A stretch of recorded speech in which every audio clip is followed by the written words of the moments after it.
I'm thrilled to have returning to Bad Faith podcast, David Wallace-Wells. You know him as a journalist, a reporter at the New York Times, and author of Uninhabitable Earth.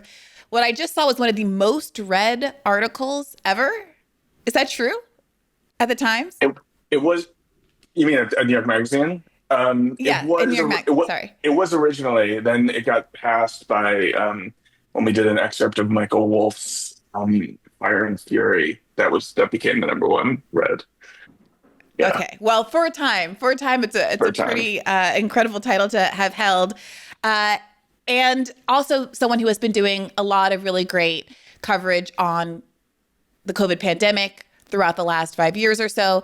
And coming back to Bad Faith podcast for the first time in her professional capacity and outside the context of one of our much appreciated dating shows is Gabrielle Perry. She is an epidemiologist, founder of the Thurman Perry Foundation. Welcome back, Gabrielle. Thank you. Thank you. All right. I have both of you here in large part because it seems that after COVID being a real focal point of our sort of national politics, I mean, there was a moment where almost every day on Rising, we were having really fulsome debates about COVID. It was considered to be or thought to maybe be a tipping point for the 2024 election as we saw folks like, sorry, my brain just went blank. What's his name from Florida? That's how much I'm thinking about him. Ron DeSantis. That's how much he's a non-political entity at this point. People were talking about Ron DeSantis maybe winning a Republican primary because COVID and the handling of COVID in Florida was such a feat to recommend someone to the highest office in the land. And now for a period of time, especially around the time of the election, it seemed like it was basically a political non-question.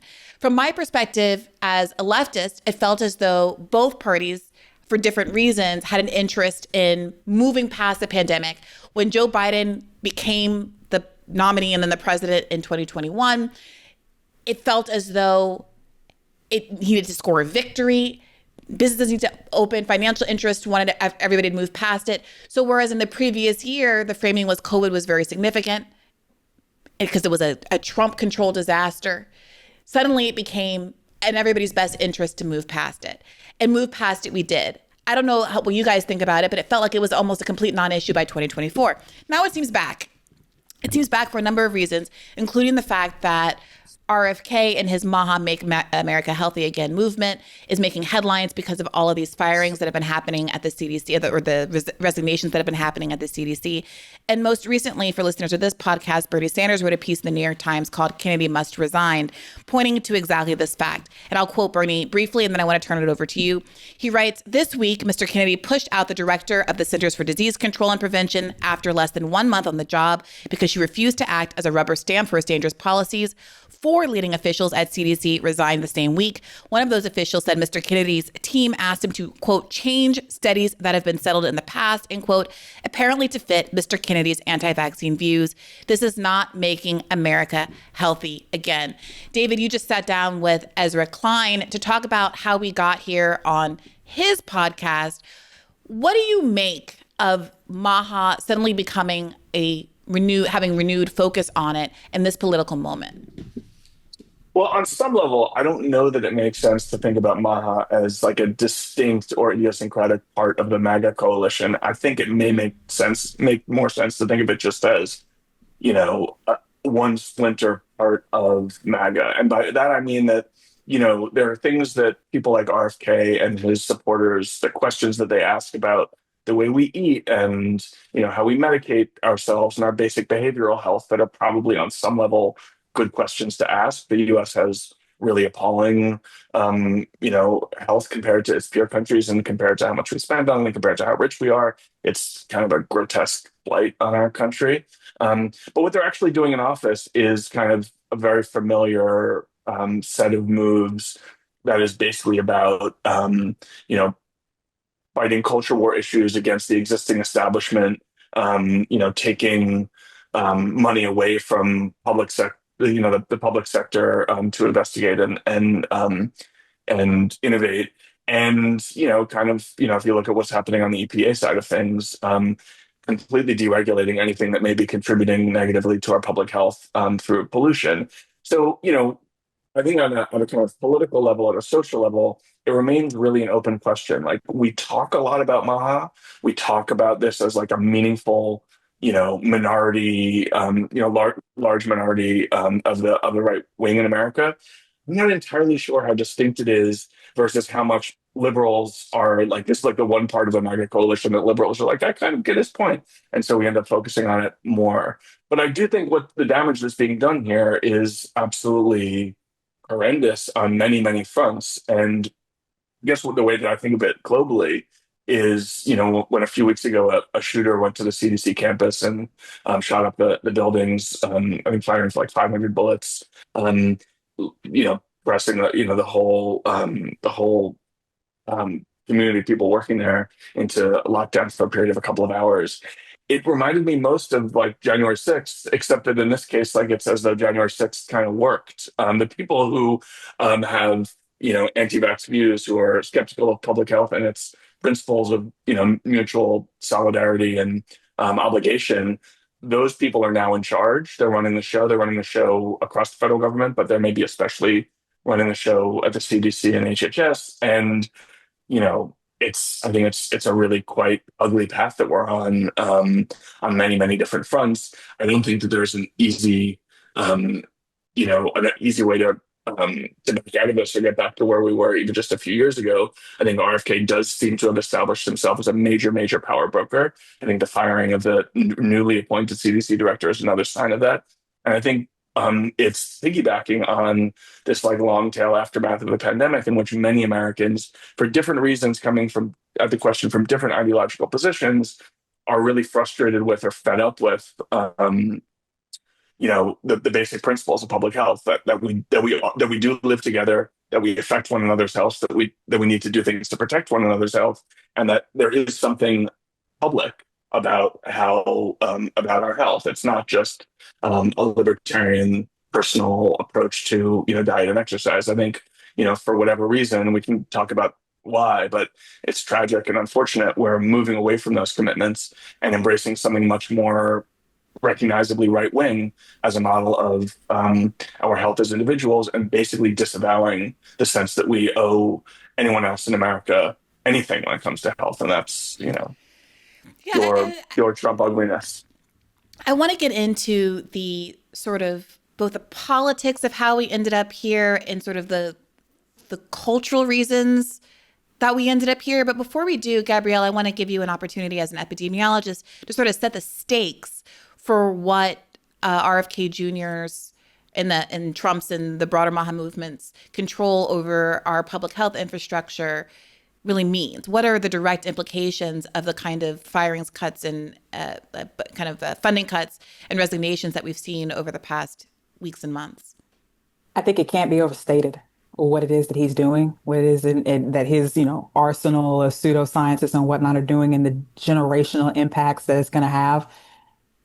People on both sides of the aisle, even those who are kind of looking for an off ramp from Make America Great Again, those people who are just kind of seeing this and just thinking, okay, well, that's crazy. But overall, it's fine. Like everywhere that you find these people on the spectrum, all the way to the most left leaning, everybody seems to be under the impression that the pendulum will swing and we will once again ride high as a country and whatnot. Like all this will change. 2028, we'll get somebody more reasonable in.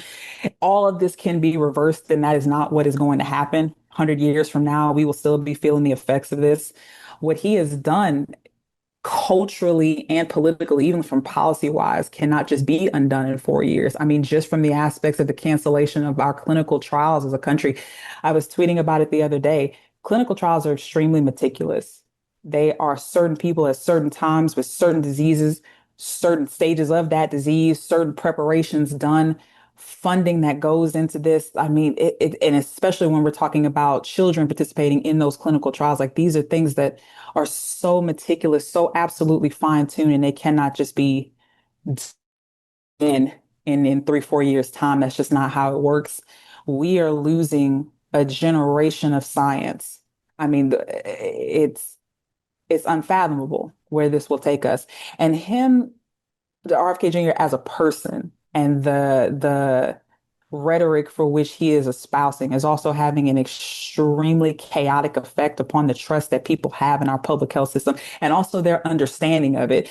People seem to not understand that public health is not the same as medicine. And that's a really important distinction. Whereas people are under the impression that we can sort of react to the damage for which he is causing, whereas public health is inherently a preventative medium. It is about collectivism.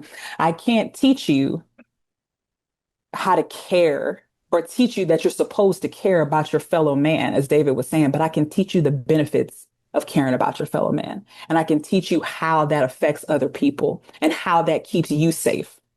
And so if you erode that trust, if you turn public health and our healthcare infrastructure as a whole into this hyper individualistic lens, then people on both sides of the aisle are going to be affected. Whether we're talking about the right or we're talking about the left, people on the left seem to think that, okay, well, I'm vaccinated, so I'm good to go. And what we're seeing over this past week is a lot of blue states organizing and coming together in order to either stockpile vaccines more than just COVID, even HPV, as RFK Jr. has decided that he is going to now start, mull around the idea of attacking that and taking HPV vaccines off the shelf.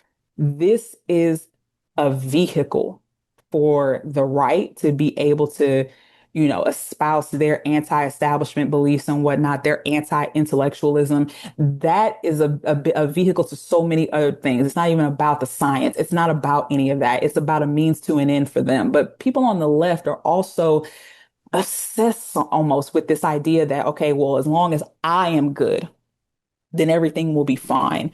And so there's no nuance happening. There's no nuanced discussion about what this will mean down the line, what this will mean politically. Even every policy people are suggesting is all at the individual lens, the individual. And that's not how public health works. That's not how any of this works. Yeah, that's interesting. What's especially tragic about that is that, in the beginning of the pandemic, at least people in the center of the country and the left of the country had a very different attitude. They were invested in the idea of protecting the most vulnerable. We lost our appetite for that. We lost our capacity for that. But those early months were a sign that there was a significant constituency who, at least when faced with a really intense risk, did want to protect one another as a way from protecting themselves. And so much of that has been lost in the last 4+ years. And it's been lost because of a war on that sense of solidarity by the right. But I think, as Gabrielle's suggesting, it's also been lost because an awful lot of liberals decided that they just didn't have the patience for it. They didn't care enough about other people, especially the most vulnerable. And what they wanted was their lives to resemble normal as best as close as they could.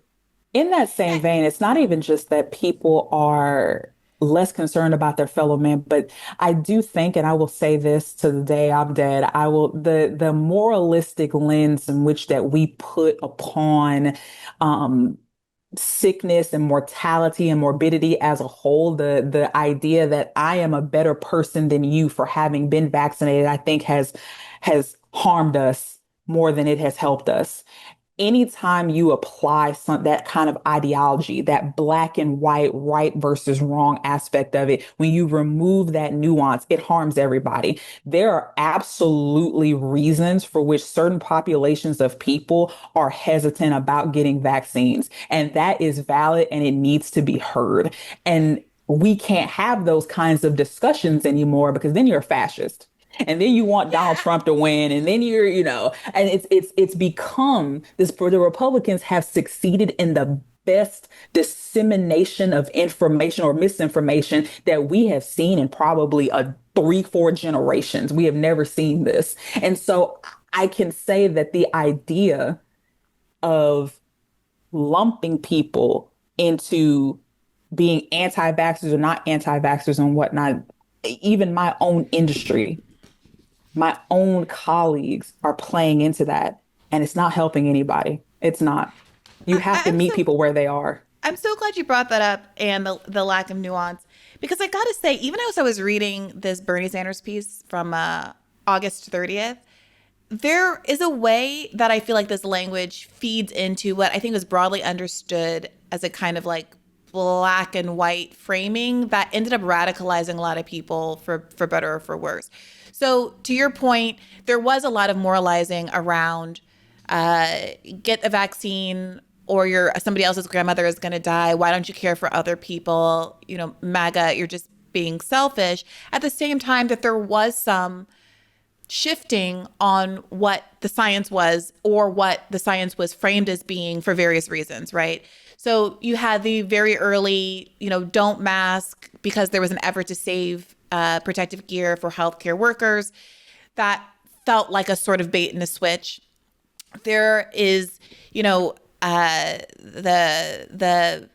belief, perhaps in good faith, that turned out to not be true, that it was going to be a sterilizing vaccine, and once you were vaccinated, you would not get COVID or had a lower likelihood of getting COVID, as opposed to it making your likelihood of getting long COVID diminish. So still having value, but not the same value. An unwillingness to sort of engage, at least in a kind of a public health conversation, with a question as to whether or not some low risk populations, younger people, young men in particular, were reasonably weighing the pros and cons of vaccines and vaccine injury versus the effects of COVID. All of those also fed in to folks feeling as though they were being unfairly maligned and characterized as basically uncaring because they had made a different kind of a risk assessments that just weren't contemplated in the public sphere. And so now when I read something, even in the year of our Lord 2025, that just kind of flatly says, as Bernie does, it's absurd to have to say this in 2025, but vaccines are safe and effective. That, of course, is just not my view. It is the overwhelming consensus of the medical community. And then he goes on to cite all the doctors, et cetera, et cetera. It sort of seems to me to miss the point and sidestep the argument that people have been making, which is, I distrust the medical establishment because it told me, a 19-year-old sophomore in college, that I should get banned from campus if I don't get a vaccine when I'm not in the at-risk group, and that there are real risks in terms of my heart health from taking this vaccine. How does that sound to you? Does that sound like I'm being overly generous to what has been characterized as the anti-vax argument? I mean, you follow me on Twitter, so I do. And as much as it feels good to call somebody a stupid SOB or whatnot and tell them that they're ignorant and they don't know anything and whatnot, that feels good. And why does it feel good? Because you feel morally superior and whatnot for having known something that somebody else didn't know. To be like, it's so, we're human. We're human beings. We're human. But at the end of the day, the truth of the matter is that we were like building the plane as we were flying it. Nobody expected COVID to happen. But what's also true is that the creation of these vaccines was a miracle of science. We are, as a race, as a species, absolutely blessed to be able to have reacted the way in which we did to save millions of lives in the time frame for which we did it. And I think that what broke down and what continues to break down is the dissemination of information. It is okay for that same 19-year-old kid to ask questions about what it is that you are trying to give them. It's okay for them to be like, well, I'm 19, I'm young, I'm healthy, I'm an athlete or whatever. Why do I need this? What is this going to do? Going to someone and just saying, hey, take this is not going to work on a good many amount of people. That's part of what communicating in public health is explaining to people what it is that's going to help them. And then that wasn't done, right? And it was refreshing on some level, David, to listen to you and Ezra Klein on this, very popular podcast, having a conversation that was open to all of that, right? And which acknowledged the systemic failures of our public health infrastructure. But I gotta say, it felt very much like,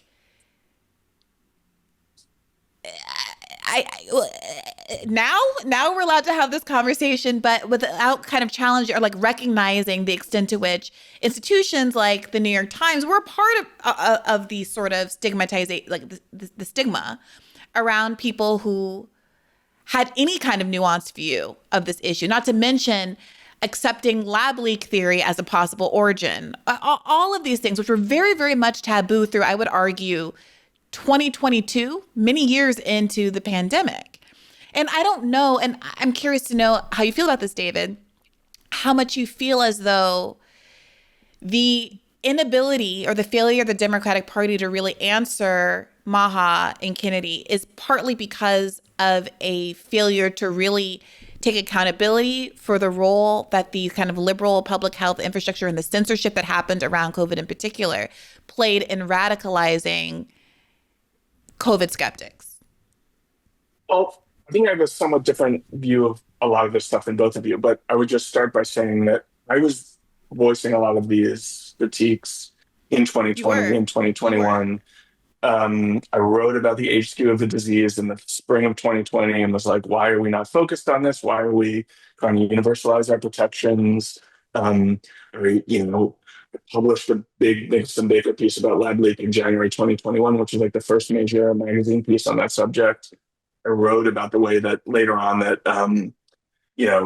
Biden's public health people were sort of overselling the vaccines, underemphasizing breakthroughs. So on both sides, I was kind of taking issue with a lot of the public health behavior of the pandemic.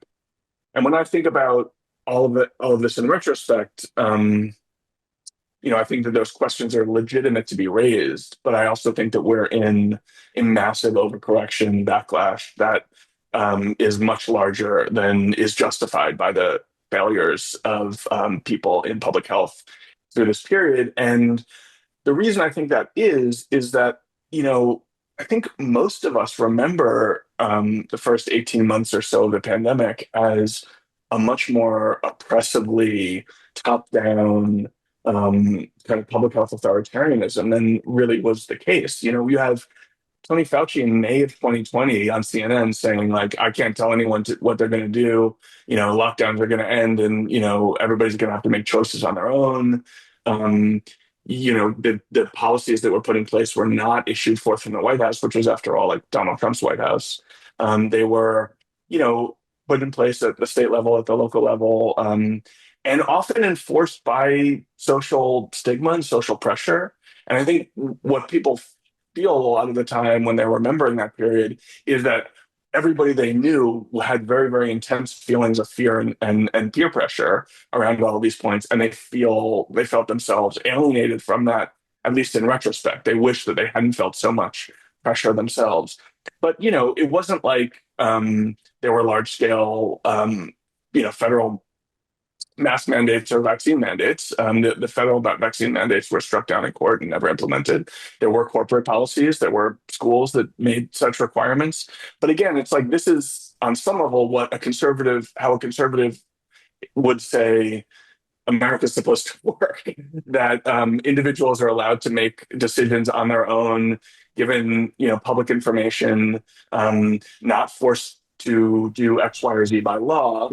And when you look at what they were doing in France, it's like they had 100,000 police officers who were enforcing lockdown in the spring of 2020. That's a police force that's 10 times the size of ICE in a much smaller country.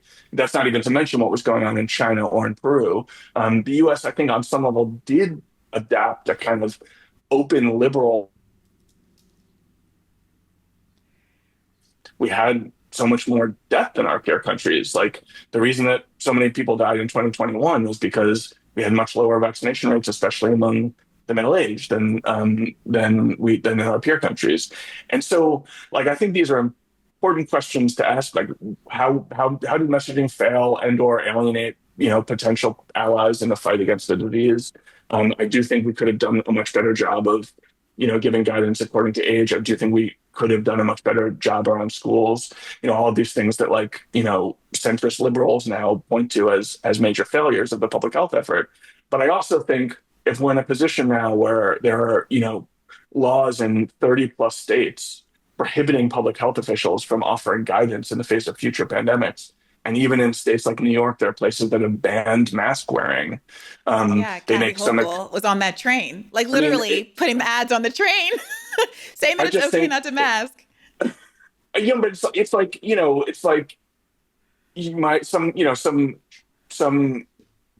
kidney transplant who's taking immunosuppressant drugs, getting on a bus is going to get yelled at by a bus driver for wearing a mask at a time when we have ICE agents masking up just to shield their identity for fear of blowback. There's something really ugly going on here And I do think in a sane world, we would have some reckoning with the limitations and failures of the COVID public health messaging and communication. But I also think like the idea that we should junk it all, which is like what a lot of people, especially very vocal people on the right, are saying, is really, really problematic, offensive, and completely disconnected from reality. And to that, I would point to the particular record many of these most prominent COVID contrarians who are now empowered in various ways in Washington under Kennedy, who at the beginning of the pandemic were insistent that the fatality rate was much, much lower than it was, told us that we didn't need to do anything about it because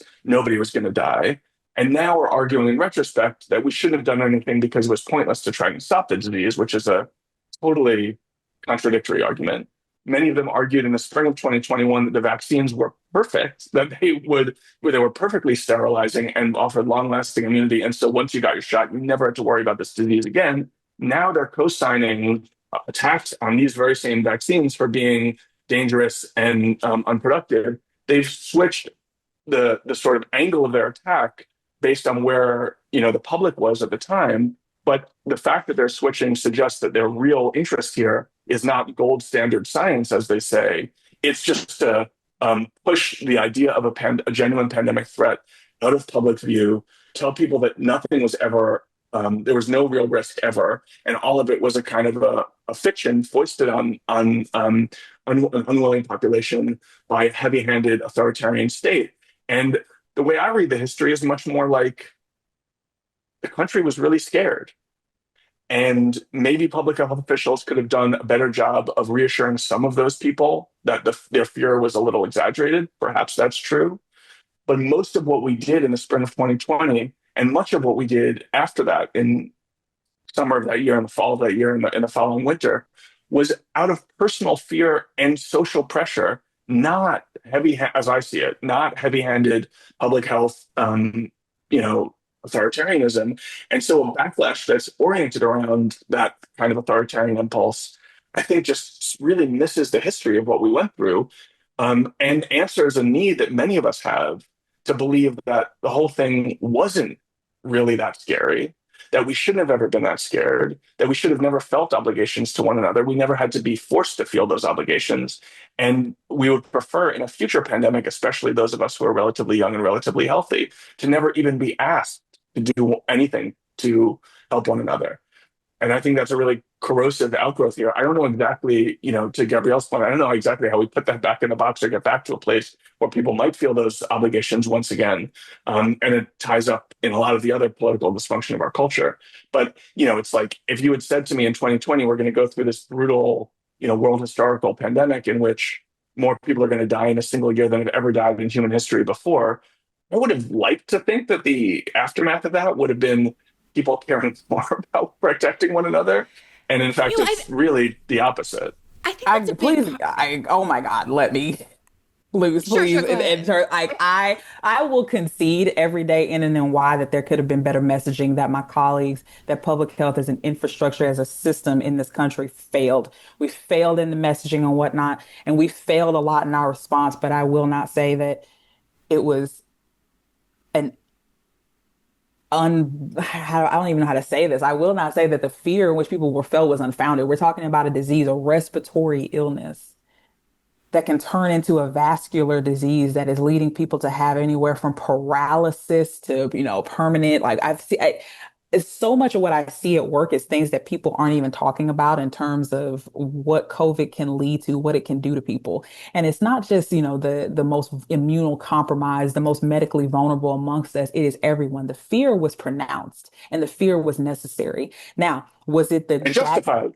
and justified? Now, was it the jackbooted stormtroopers and whatnot that the right is making it out to be? No, that's just a revision of history. But we're talking about a disease that we were fighting as we were learning about it, a pathogen that was smarter than us at the time. And what continues to be lost in this is that nobody ever said that I can recall, at least in the medical community, nobody ever said that getting vaccinated was going to be the end all be all, pack it up, boys, we're going home. That was never going to happen Well, just by Gabrielle, the.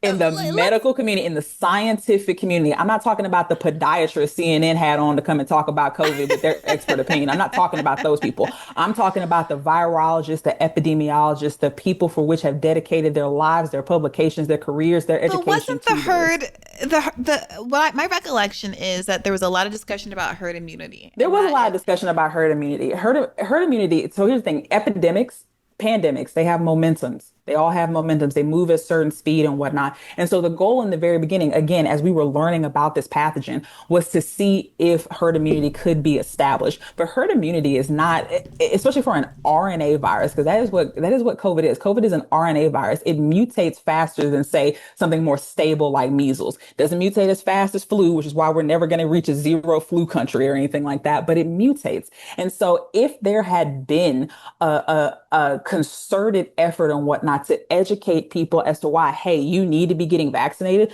but you also need to be social distancing. You also need to be wearing a mask. You also need to be washing your hands. You also need to be doing this. We put so much pressure and so much emphasis and whatnot on the vaccines politically that it opened the door for this current thing that we have now where it's, well, all vaccines don't, 100%, prevent diseases. So they're just not even worth anything anymore. I don't even know why we try, and just throwing the baby out with the bathwater. but can And I talk about part of why I think that's the case? Because both of you guys have been talking about these fatality numbers. My experience of this, and tell me if I'm wrong, is that because the vaccine is not sterilizing, because people get COVID, because at this point, most people have gotten COVID multiple times, there is, I think, a way that we're told that there are these death numbers from COVID. And obviously, a lot of people have personal experience in their life with loved ones and such that have died of COVID. But for the average person who has experienced COVID many times and doesn't feel like they have had, they're not dead, you know what I mean? They've survived COVID a number of times and perhaps have also escaped long COVID symptoms, at least the ones that they've identified. It feels abstract. it does. It does. That goes back to, in my opinion, the moralistic view for which it's part of a broader conversation about the moralistic view for which we look at death and we look at disability. For But example, even if I just take this for a second, politically, politically. it's not, in the early days, there was this, China's building hospitals overnight to house bodies, and there's refrigeration trucks going down the street because there's so many bodies. There was this sense of like the tangibility of the death. Correct.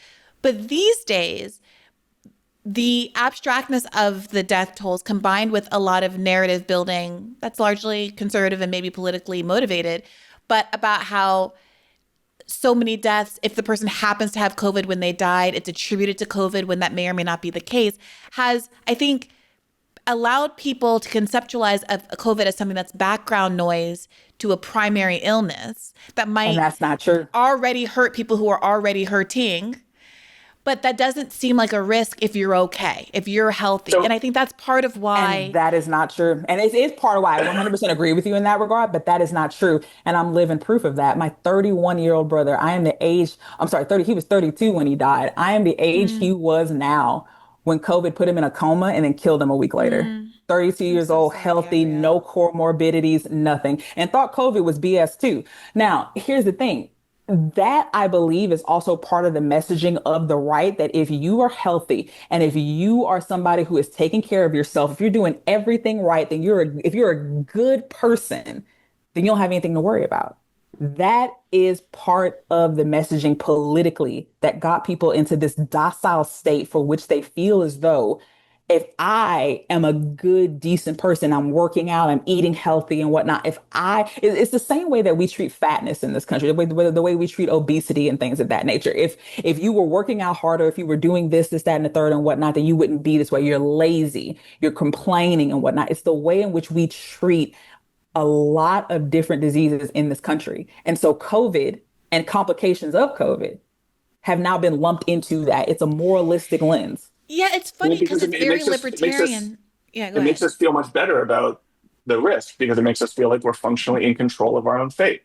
When in Exactly. fact, you know, an infection from COVID pre-vaccine basically doubled everyone's mortality risk that year.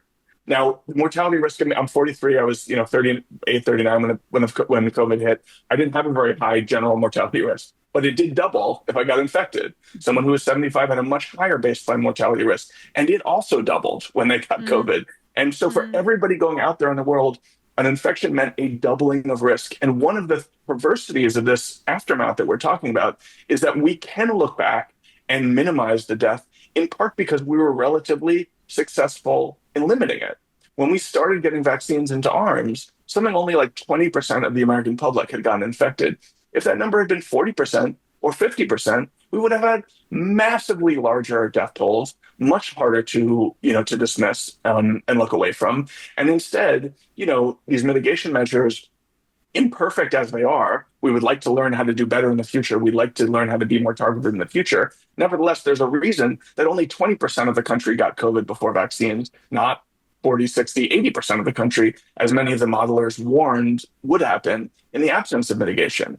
And when we go back in time to the very beginning of the pandemic and you look at what those modelers were saying, the famous alarmist model that Neil Ferguson published out of the UK said that with absolutely no mitigation, 80% of the US would get infected and 2.2 million Americans would die. He wasn't talking about any mitigation efforts. He wasn't talking about a world with any vaccines. He was saying the total death toll would be 2.2 million. And here we are, and it's 1.5 million, despite the fact that we had miraculous vaccines, despite the fact that we did a lot to limit the spread before the vaccines came about.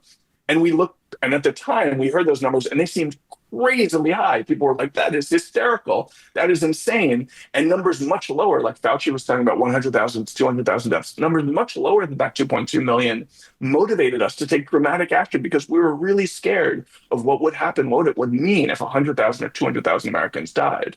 Now we look back after 1.5 million have died, and we're like, it wasn't nearly as bad as we were told. And in fact, it was just as bad or worse than we were told.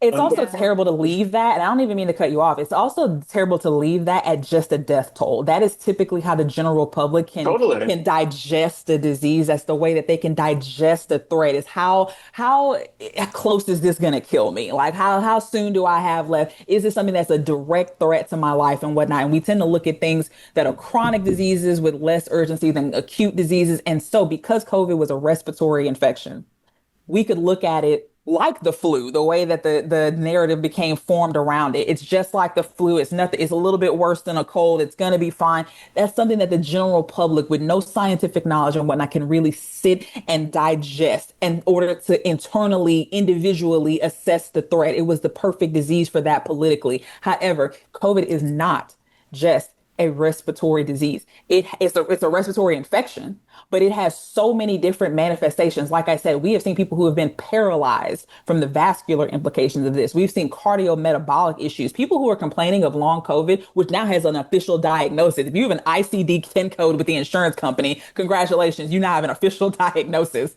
Like, we're seeing these people having neurological manifestations, brain fogs, early onset dementia, all these different things. This is a disease that we are still figuring out. It's gastrointestinal manifestations. We're seeing people have to have like onset diabetes in their teenage years and whatnot. We're seeing all of this. We still do not know the enemy that we're facing.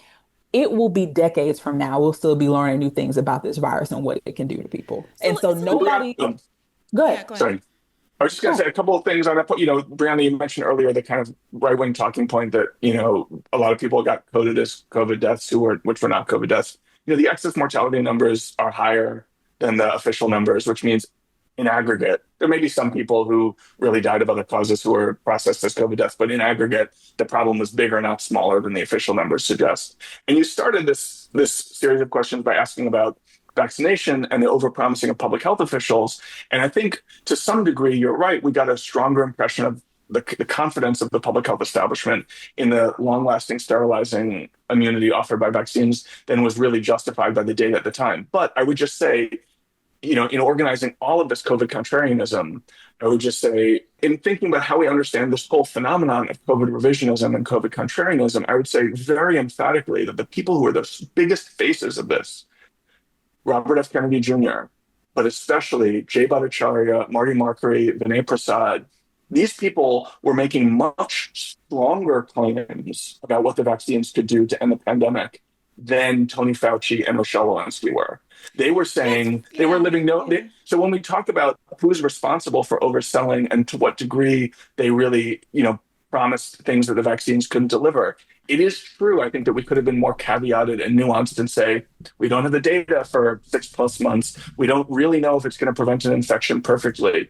But the people who are actually making the most emphatic promises there were not the zero COVID public health establishment figures. They were people who just wanted the disease to be over. And those are the people who are now empowered in Washington. That's also not science, by the way. Like I can tell people that's not science. Yeah, everybody who knew that there were open questions about. Everybody who really knew the science knew that there were open questions about. Absolutely. Exactly, yeah. The idea.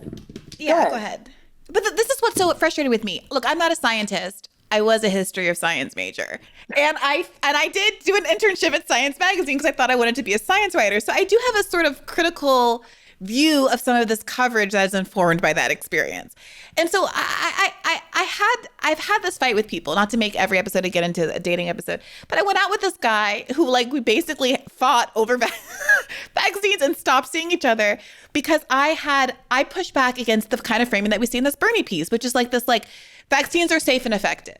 Now, look, from a public health perspective, I understand why we want people to understand that your risk of some vaccine harm is so much lower than the risk of your kid getting meningitis and dying, right? We want, from a public safety perspective, to people understand that the risks of not getting a vaccine are higher than the risk of getting a vaccine where that is true. But when you say stuff in a climate like we're in, where it's just vaccines are safe and effective, I wouldn't say coffee is safe and effective. There's so many things in the world. I mean, it depends. Are we drinking out of a plastic cup? Are we drinking out of a styrofoam cup? I mean, every other day it's eggs will kill you. Eggs won't kill you. Microplastics are in everything. That kind of blanket statement, it's not persuading anybody. The version that I want to see, if you're actually wanting to touch people who have the kind of concerns that many communities, to your point, Gabrielle, have had over time because they're Black and they've been experimented on, for instance, Tuskegee experiment style, you say, I recognize that even the CDC, I just checked before we started recording, has a page on their website that's titled Historical Vaccine Concerns that lists a bunch of vaccine recalls and then assures you as to why you shouldn't have those concerns about X, Y, and Z, the good vaccines that haven't had these problems. I think that's much more persuasive than this kind of finger wagging school marmy tone that so much of the medical establishment took in the pandemic era, and so many liberals persist in taking. Well, I think at some level, at a political, we're living in a political world created by some of that activity. And on some level, you have to be correct that we created some kind of backlash that is unfortunate. But I would say in the first year of vaccines, we got more than 95% of American seniors vaccinated. And that means that most people who are most vulnerable were in fact persuaded. Now, we didn't get all the way to 100, but we got remarkably close, given that these were novel diseases, novel vaccines to combat a novel virus. And when I look around the world at the countries that did better there, that did get 99 or 100% of their seniors vaccinated, I don't see more caveated, nuanced messaging. I don't think the people in the UK or Sweden were saying, we got to focus more on myocarditis than American messaging did. They focused less on it. So when I look back on this, but wait a minute, remind me, wasn't there a whole Scandinavian country or so that had no shutdowns? And I remember this from the Rising Days. Sorry, because this is all we talked about when I first joined. Sweden did what they called a much softer touch or lighter touch initial response to the pandemic, which meant they basically issued advisories and guidance. They didn't really do a lot direct to control the behavior of people. No lockdowns, no shutdowns, no park closures, and the kind of thing that they did some of that, but mostly not. Some schools were closed, most were open. Businesses were operating on their own, based on their own guidance, based on their own impulses to processing of public health guidance. But when you look at the actual measures that have been studied, studies that have been done by political scientists looking at how people's behaviors changed, how the behavior of businesses changed, how the behaviors of institutions like colleges and corporations changed. Sweden was a little bit more open than the US, but not dramatically so. And actually, a lot of our peer countries in the wealthy world were considerably more closed than the US was. And in fact, the head of the Swedish response, his name is Anders Tegnell, came out with a book last year, did a book tour, came around and said, the difference between the rest of the Western world and Sweden in terms of initial response to COVID was hugely overstated. Now, that all being said, there were a lot of warnings early on in the pandemic that Sweden was heading for a massive, massive die off. And that by and large didn't happen. Although I would note that their death toll in 2020 was 10 times higher than Norway, which is its natural comparison point. But it was lower than a lot of countries in continental Europe. It was certainly lower than the US. And so it didn't turn out to be like the absolute worst case scenario cautionary tale that a lot of American liberals warned that it would be.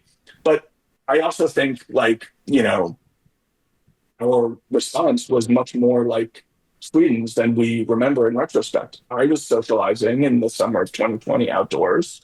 My kids were back in school in the fall of 2020. Not everybody was. There were many closed schools that were closed, obviously, but like it was a local, a local issue just decided by local school boards to some extent, cities and states, not something that Anthony Fauci imposed from on high. And I don't say that at all to say the public health establishment and its messengers got everything right.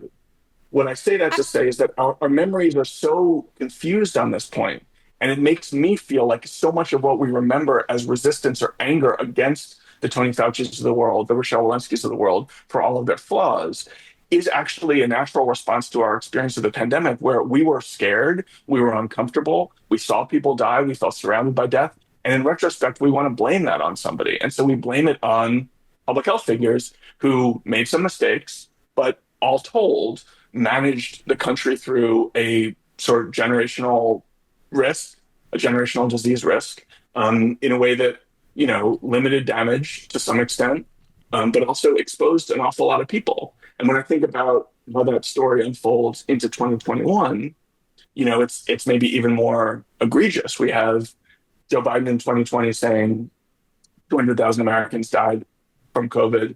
Nobody who presided over that should be allowed to be president. Right. He presided over 750,000 deaths and treated it as though it was nothing. We just heard recently, the way that the big beautiful bill is going to kick 10 million people off public health insurance.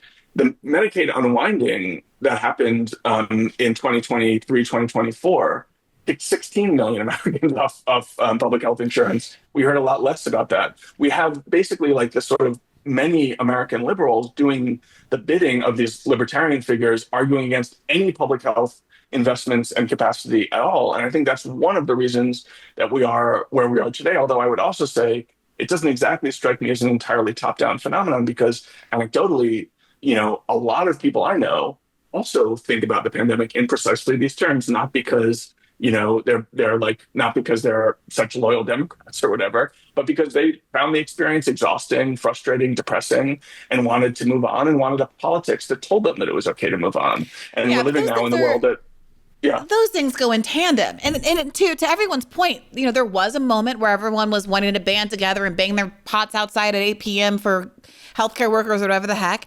And then very quickly things shifted. But my feeling is that it wasn't just everyone deciding to give up on their fellow man all of a sudden. It was a bipartisan choice to say, absolutely, we need, for economic reasons and for my donor-based reasons, to be able to promise that businesses are going to be open. All of these folks that own the downtown real estate, all the Blackstones of the world, whose kavas are going under because people aren't going to lunch anymore, need people to get back into their offices. Work from home has to be canceled. We can't have a world where people expect to have checks sent to their house and demonstrating that the world could really work that way. The government could just give you money. And we've got to not let this go on too long. And Biden, frankly, was willing to risk re-election over this and the Democratic Party was willing to risk a second Donald Trump turn, because they would rather have these popular COVID era policies expire just before re-election time. Well, first, you just touched on it right there, though. Like, you just touched on it right there. A mass collectivism, which is really what you saw during like peak COVID, like peak COVID, especially 2020 and whatnot with the Black Lives Matter protests, moving into 2022 and whatnot. A lot of massive labor uprisings and whatnot. You really saw that with Amazon and their warehouse workers and whatnot. Like when that rhetoric Yes. really started up, what was coinciding with that? People being at home. What are people doing when they're at home? They're online. They're on TikTok. They're seeing that other people are feeling these exact same things. And hey, I don't have to show up to work. Sure. It made it convenient for mass collectivism. And mass collectivism is honestly a threat to both parties. And that's just a fact. Yes. So at the end of the day, and also before I let you go on, your comment about the page on the CDC website and whatnot with the mass recalls. I caution people when looking at that because again, there's so many things that the general public may not understand about what a recall really means when we're talking about recalling vaccines. That could be due to a storage error. Somebody didn't refrigerate something. That could be due to new science coming out and somebody realizing that, hey, this vaccine has been given to millions of people, but a couple people over here experienced a rare side effect. So we got to pull all of it. We got to make that is a function of this system. You should want a system that says, hey, people are being given something. Sure. We got to pull this back and make sure Sure, but it's Gabrielle, safe. I scrolled through some of these and they were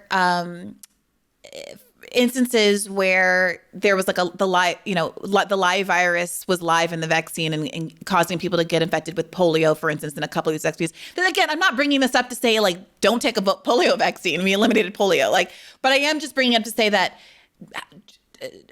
absolute statements are rarely true. Absolute statements are absolutely and if you yes. want to give somebody else credibility for debunking you, I've noticed this with RFK Jr. a lot that like he has traction and in moments can feel persuasive because the people who are arguing against him don't allow for any scientific fallibility or that they don't allow for any nuance as they're pushing back against him. So he'll say something like, there should be more trials for X, which is something like, frankly, very difficult to argue against. Very true. But here's the thing. Sure, why not? My thing is, and especially as we're having this conversation, why does RFK Jr. get credit for being right maybe 1 out of 10 times, but our public health infrastructure, which is based upon trial and error. I'm sorry to say it. I know people want everything to be perfect 24/7. It's based off trial and error. It's based off people peer reviewing this. It's based off people looking at this from a scientific. That's what science is. Science is your best guess after a series of trials. That's just what science is. The and so answer, why does he get to be? It's because of the tone. It's because of the absolute. It's because of the infallible tone that maybe not the CDC itself, but certain people speaking on behalf of the CDC, including Understandable. Joe Biden, took. So I pulled up. Joe Biden said, for example, this was maybe in July of 2021. In the context of a CNN town hall, quote, "You're not going to get COVID if you have these vaccinations." Which is absolutely right? An exaggerated statement. And I'm never going to be one that's going to say that our political leaders are getting this right. You know me, Brianna. I am not somebody who is, team Joe Biden or team any of these people. It's not about that. It's about a fundamental misunderstanding of what science is. It's about a fundamental misunderstanding about what this could have been. So I will agree and I will concede that the messaging from our political leaders absolutely contributed to this. But as far as my colleagues go, could we have done better? Absolutely. Could we have been out there and maybe more effectively been communicating this? But as far as what was sold, the bill of goods that was sold by our political leaders, I don't think that that's necessarily reflective of public health and our healthcare infrastructure as a whole being at fault for this. Yeah, I take that point, Gabrielle, but here we are, right? And MAHA, and I appreciate you talking about this in your Ezra Klein episode, David, has a certain amount of traction. And it's not just vaccines, right? There is this sense that health, generally speaking, used to be a very left-coded thing. I would argue still is a left-coded thing. That RFK Jr. himself is a Democrat who ran as a Democrat until he was basically chased out of a Democratic primary that wasn't, and who is this California lib who became something else because it seemed like perhaps the only appetite for questioning sort of like big science or questioning establishment thinking on a range of issues centered on prevention as opposed to treatment had more of an audience on the right than the left because of the door that of opportunity that COVID skepticism swung open. And so my question to you now is, why do you think that the Democrats haven't managed to sort of figure out a way to message and absorb some of the interest that MAHA attracts, especially when we are in an environment where MAHA is being put into effect? It's not just an abstraction or something that someone's running on politically. And what we're seeing is a divestment from genuine health promoting programs at the same time that there is not the purging of corporate interests that we were told was motivating some of the RFK Jr. anti-vaccine movement and the skepticism of the relationship between the pharmaceutical industries and our government. I would say I think the main challenge is that most liberals and people in the, including in the public health establishment, think that they're already doing the things that RFK Jr. is saying he needs to do.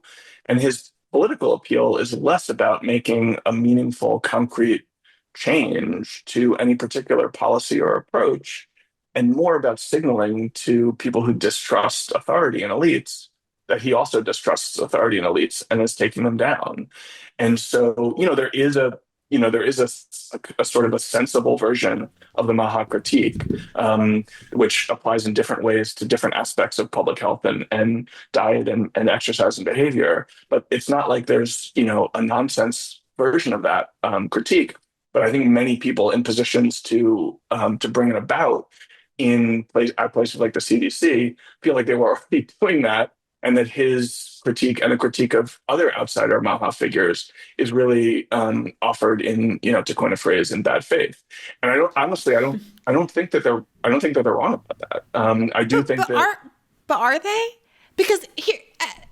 Well, yeah, I mean, like Make America Healthy Again, the EPA is like literally allowing polluters to put more lead and mercury in our air and our water. You can't think that he cares about that. You can't think that he cares about that. You can't think that the messenger of somebody like that, of somebody who is telling you, showing you, even in the Senate hearing, was confronted about using, again, like I say, it's all about a fundamental misunderstanding of science. Yeah, he may sound like he's saying things that sound reasonable. In fact, that's part of this whole act that he's putting on. It's part of the illusion of who RFK Jr. is that he creeps in with something that sounds reasonable. But even in his Senate committee hearing, was confronted with the fact that, hey, you are espousing things that have long been peer reviewed and debunked by other people in medical fields, in the science field.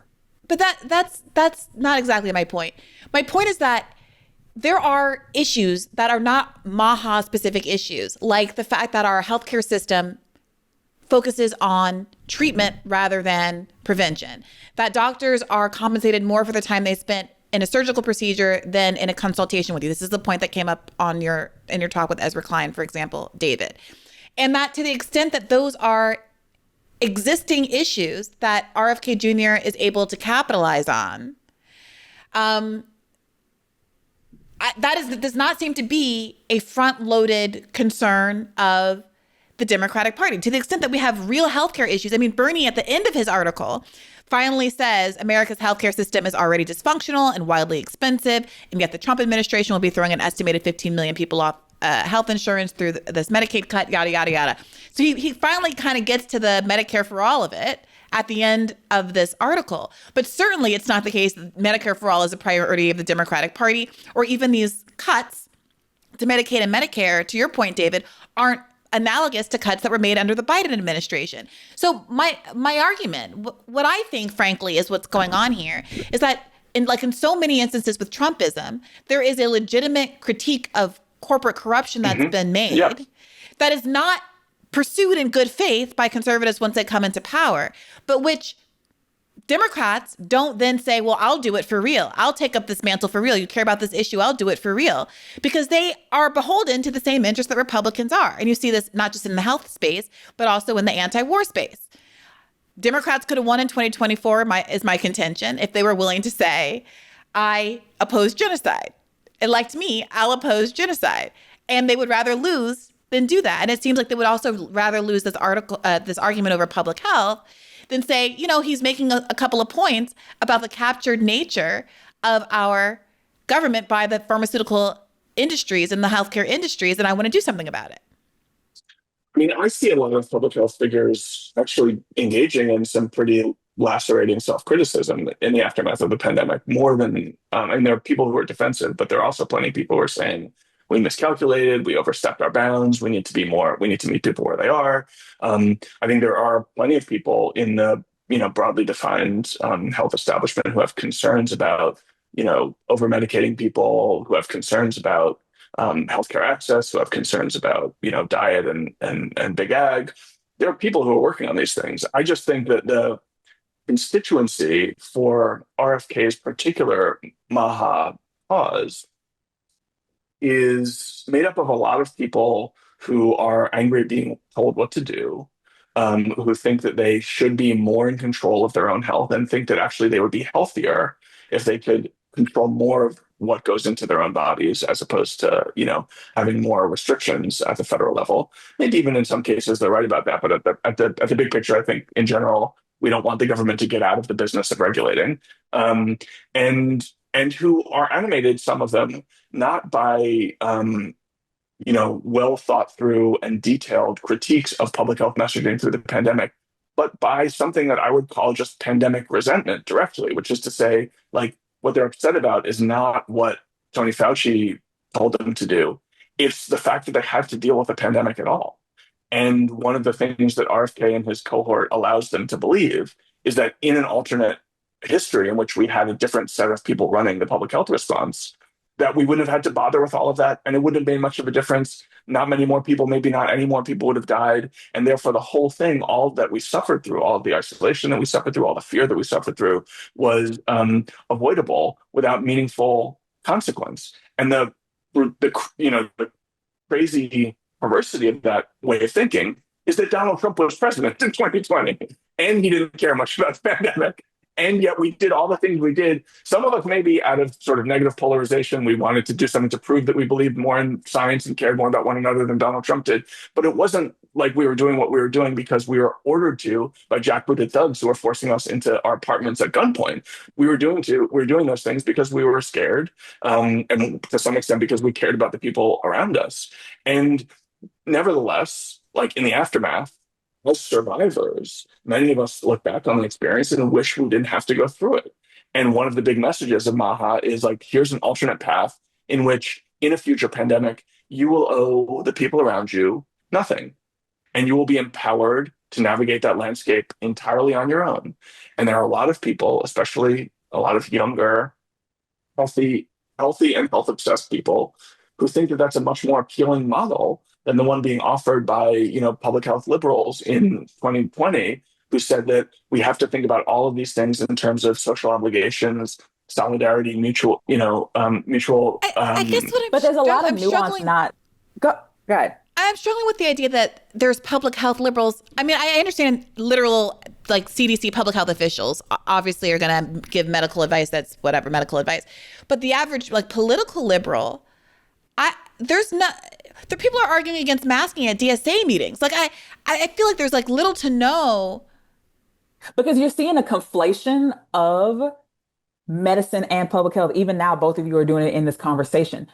The same way cops don't prevent crime, doctors don't prevent diseases, they react to them.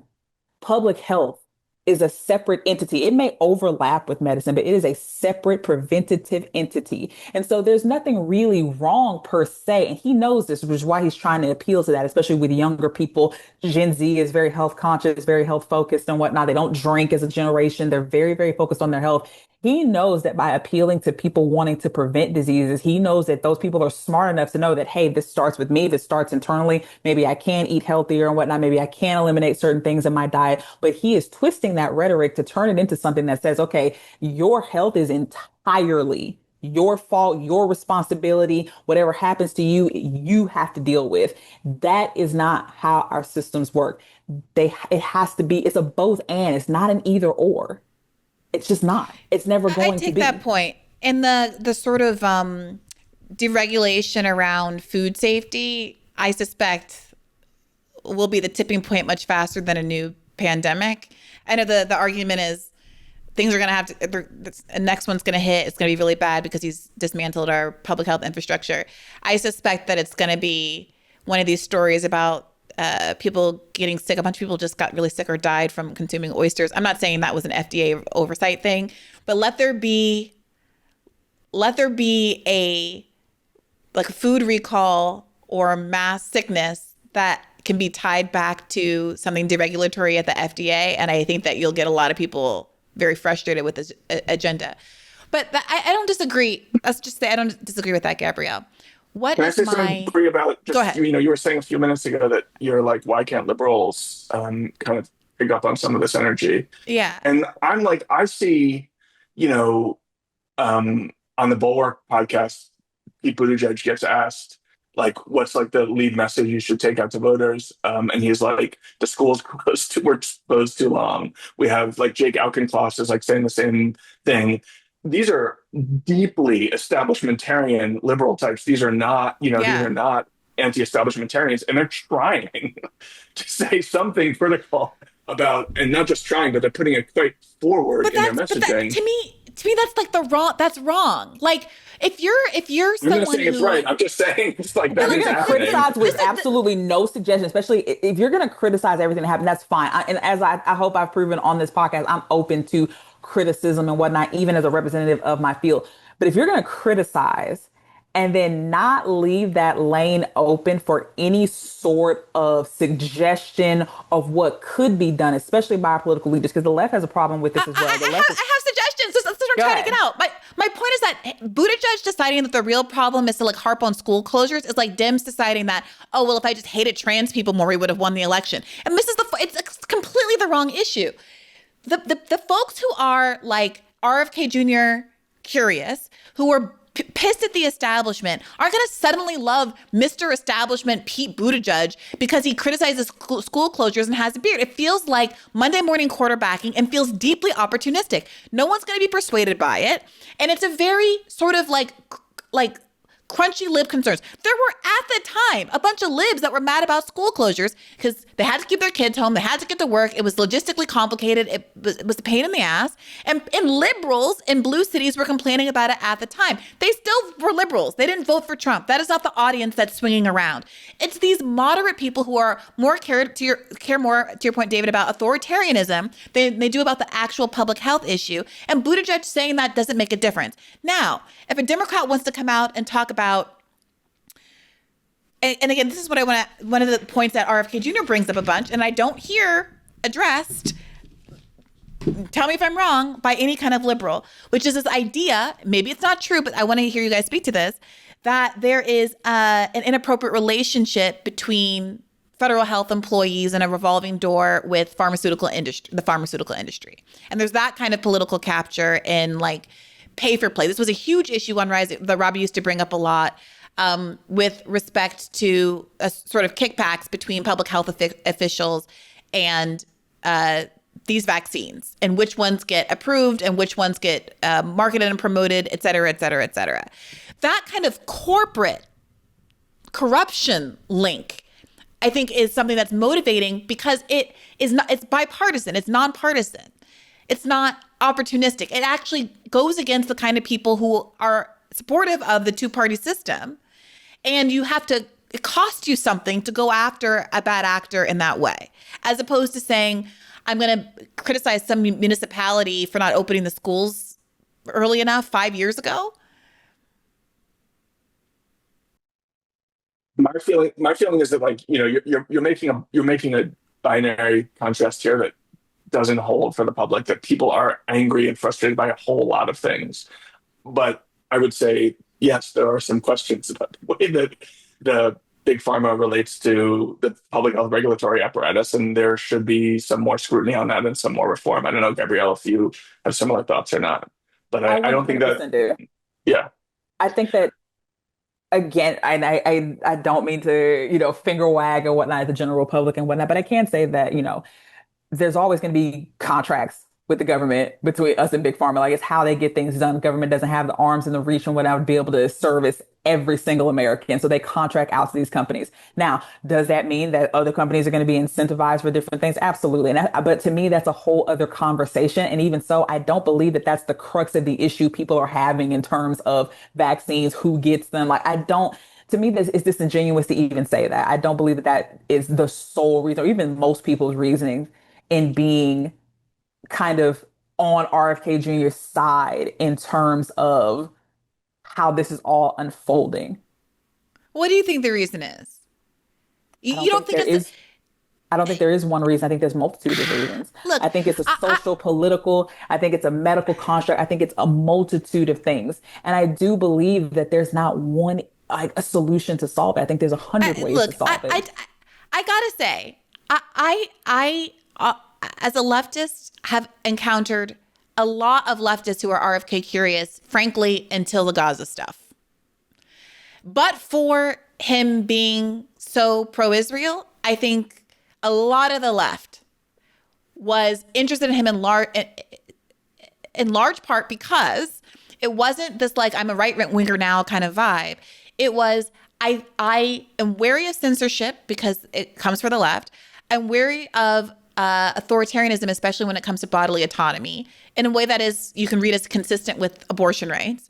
And when you have kids being told they can't enroll in college because they didn't get a vaccine, and what was it, those firefighters who were fired because they wouldn't get a vaccine, even though they weren't necessarily medically indicated for all the reasons that we've discussed, that's the kind of authoritarianism that the left historically has stood against, as is the corrupt relationship between private corporations and certain government actors. And that was the gist, the thrust of so much of the Bernie movement is this oligarchic control. And so I am hesitant to ascribe the interest in MAHA purely to be like some kind of like pretext for wanting to be conservative. Now, I disagreed with that segment of the left, obviously, but I cannot just dismiss it as not having the interest in MAHA as not having some genuine seed of concern, especially when I gotta say, this was fundamentally a lefty California guy or California mom movement. And I don't know that there's been enough interrogation as to how we got to a place where a bunch of crunchy moms concerned about whether vaccines cause autism and, concerned, about the pesticides in their kale and the plastic in their water bottles, who like fed into the whole food phenomenon in the world that we live in today, are so easily dismissed as simply kind of right wingers or people who are opportunistically glomming onto this movement to justify their conservative politics. Well, one thing that happened during the pandemic was that this cultural sorting that had begun before where liberals were really identified with the establishment and conservatives became identified with the sort of counter-establishment, that really, really accelerated. So that in 2018 or 2019, you could have a person who identified as being on the left who was like, I don't trust anything the government tells me. And that would be a reasonable, like, common thing for someone on the left to say. Yeah, And facts. yeah. And then through the experience of the pandemic, I think, in certain ways, as a result of actions that were taken by particular figures and communication that was made by the establishment, but also just sort of by the accident of history, like who is in charge when, and it became sort of inarguable to most Americans that the establishment had a liberal set of values, and if they had problems with that, then they had to be sort of polarized in the other Did direction. Is that what we I don't think decided? that was an accident of history either. I think that was a very concerted effort by a very like niche group of people. And it also it speaks to how we absorb media now. It speaks to who's consuming what type of media and whatnot. I just think that it was more so in addition to feeding off the fear that people were feeling, like you had mentioned earlier, people's natural fear of their own morbidity, their own mortality, coupled with a isolated group of people who are telling you, flattering you even, that you, mom and pop at home and whatnot, are on an even playing field intellectually with people who have dedicated their lives to this, that you are not, your opinion is on the same playing field as scientific fact, and it should be just as validated and just as honored and But whatnot. Gabrielle, That bred a culture to get us to where we are now. I struggle with this. So to your point, David, I didn't get a vaccine in 2021 because the experts, I was like convinced that the experts were liberal and good and right, and that the other side was wrong. I, as a person who was working at home on a podcast in a studio apartment and never saw anybody, first of all, put it off. I'm going to be so honest with you. I had skepticism myself. I felt like it wasn't responsible for me from a public health perspective to talk about my ambivalence publicly, because I don't want to mislead anybody if I'm wrong. But me personally, I assessed my own risk. I never went outside. I lived alone. And I put it off until what prevailed upon me was that I had to go to Ohio to cover the Nina Turner campaign, was going to be interfacing with my grandma. And the world told me I was going to kill my grandmother if I didn't get a vaccine. That is quite literally why I ultimately got it in the boosters and the follow-ups, right? So what is that? That's not me. Like, I didn't have like a trust per se in the establishment. I didn't have a trust in medical profession. Frankly, it resonated with me, the idea that folks were suspicious of how, quickly things were being developed, and all of the liability waivers that these companies were getting from the government in case things went wrong raised some red flags for me. But at the end of the day, I had no choice, as someone who is, to your point, Gabrielle, an individual with no ability to do her own science, that if it was going to be anybody else's life at risk other than my own, then yes, I will capitulate to prevailing scientific opinion. But I wouldn't confuse that with like confidence per se in the system. It was more like constrained choice. I mean, like, maybe, like, do you know what I mean? Like, I don't think, I think a world where the prevailing scientific authority was insistent that not only were you wrong, but you were a racist for believing that lab leak theory could be possible. You cannot live in a world where we've reversed our opinion publicly on so many of these issues and then say you're a rube to think that you should challenge prevailing media authority, or to see the way that the media has like manufactured consent for genocide over the course of 2 years and then say we should trust the experts, or to Both see the way and. I mean, you have to have some discernment in this world, and that puts you in a really tricky situation when there are these public health issues. To what extent is it my discernment? How much is that legitimate, and how much am I being taken for a ride by like opportunistic skeptics like RFK Jr.? It's legitimately tough, I feel. We want to be in a position of defending authorities across the board, or even public health authorities in the midst of the COVID pandemic. Since, as I said before, I've raised a lot of issues. I literally asked Tony Fauci how he could sleep at night when I interviewed him. But I would just say, what did he say? He said I sleep very well. But when you were thinking about the risk that you were imposing on your grandmother, like that, to the extent that had crystallized in your mind as I could kill my grandmother if I don't get vaccinated, that language was not really the language of the people issuing vaccine advisories and guidance. It was the language of people.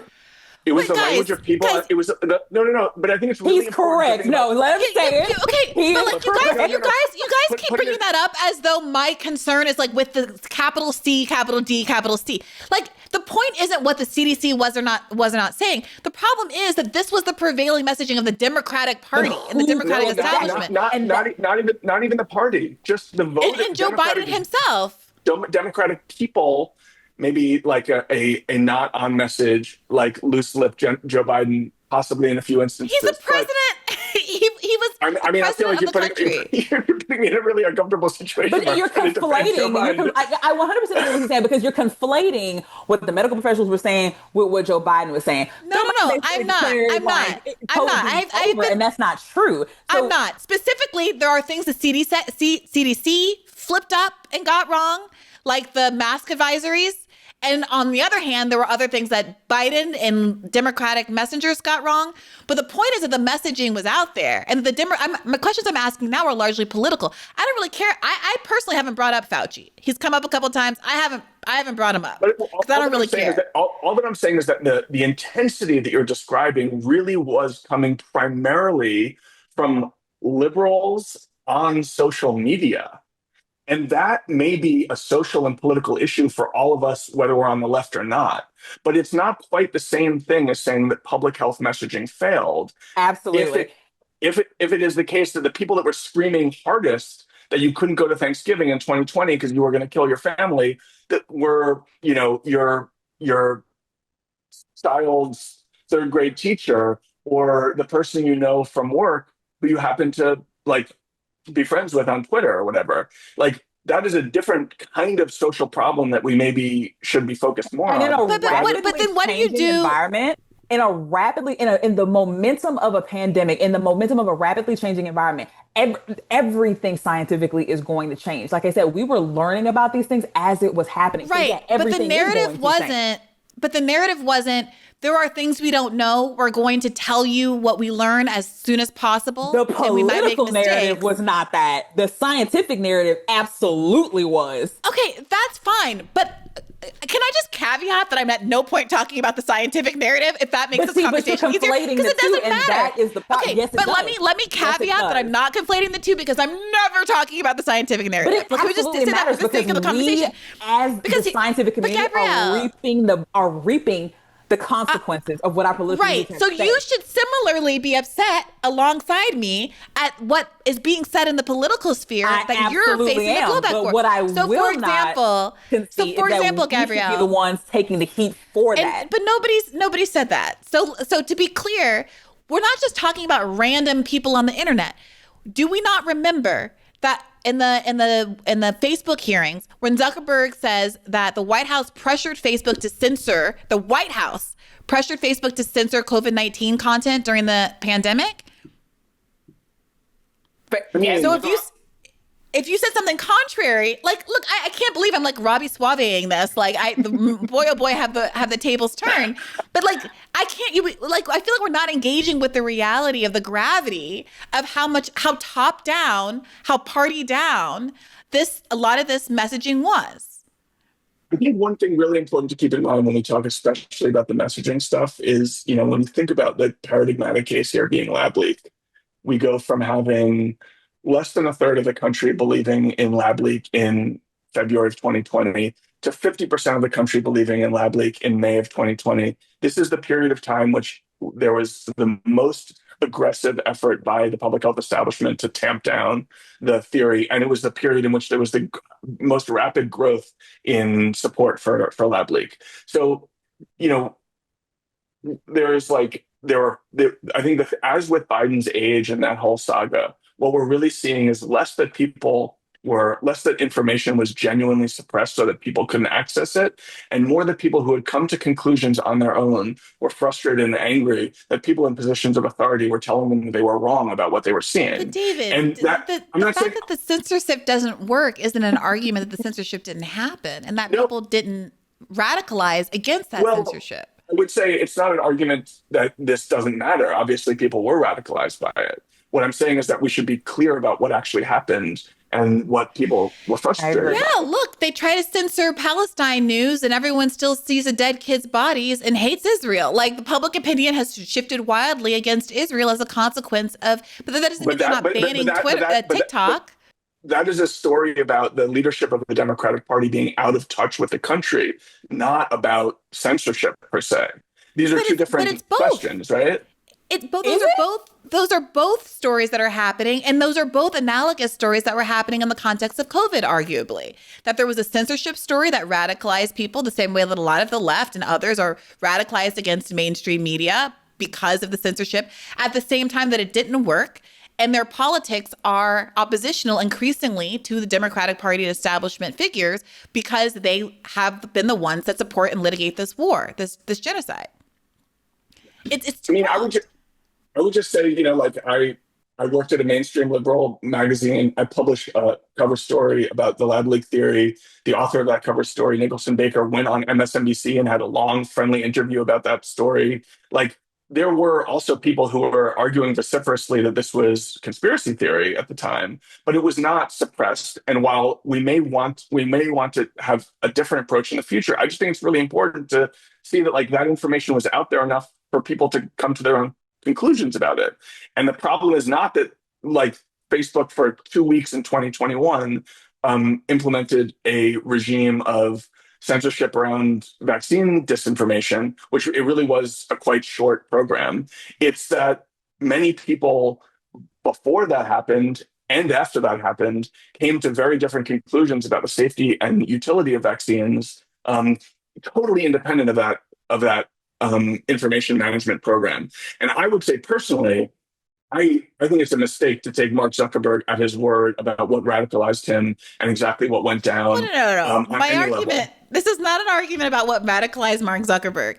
This is an argument about whether or not there was censorship from the White House. This isn't even a critique of Mark Zuckerberg. This isn't about Mark Zuckerberg.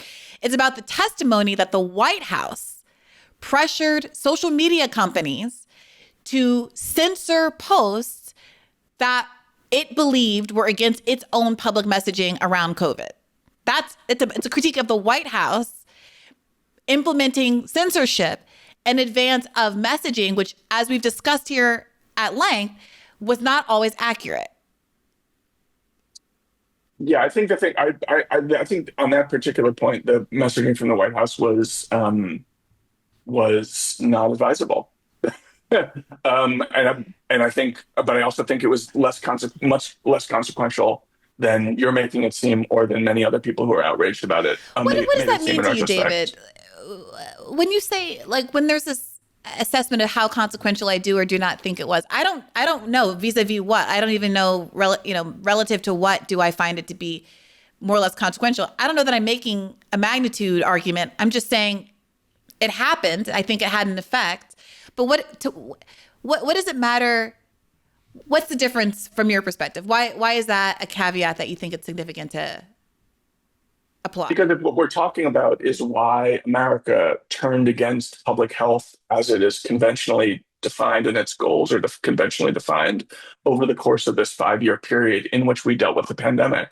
I just think that the main story there is discomfort with our own biological vulnerability, frustration with what we had to do to try to protect one another. And a much smaller part of the story are things like, a 2 week, and I should be clear, like I don't have the timeline in front of me. I don't remember exactly how long the policy lasted at Facebook, but it was relatively short.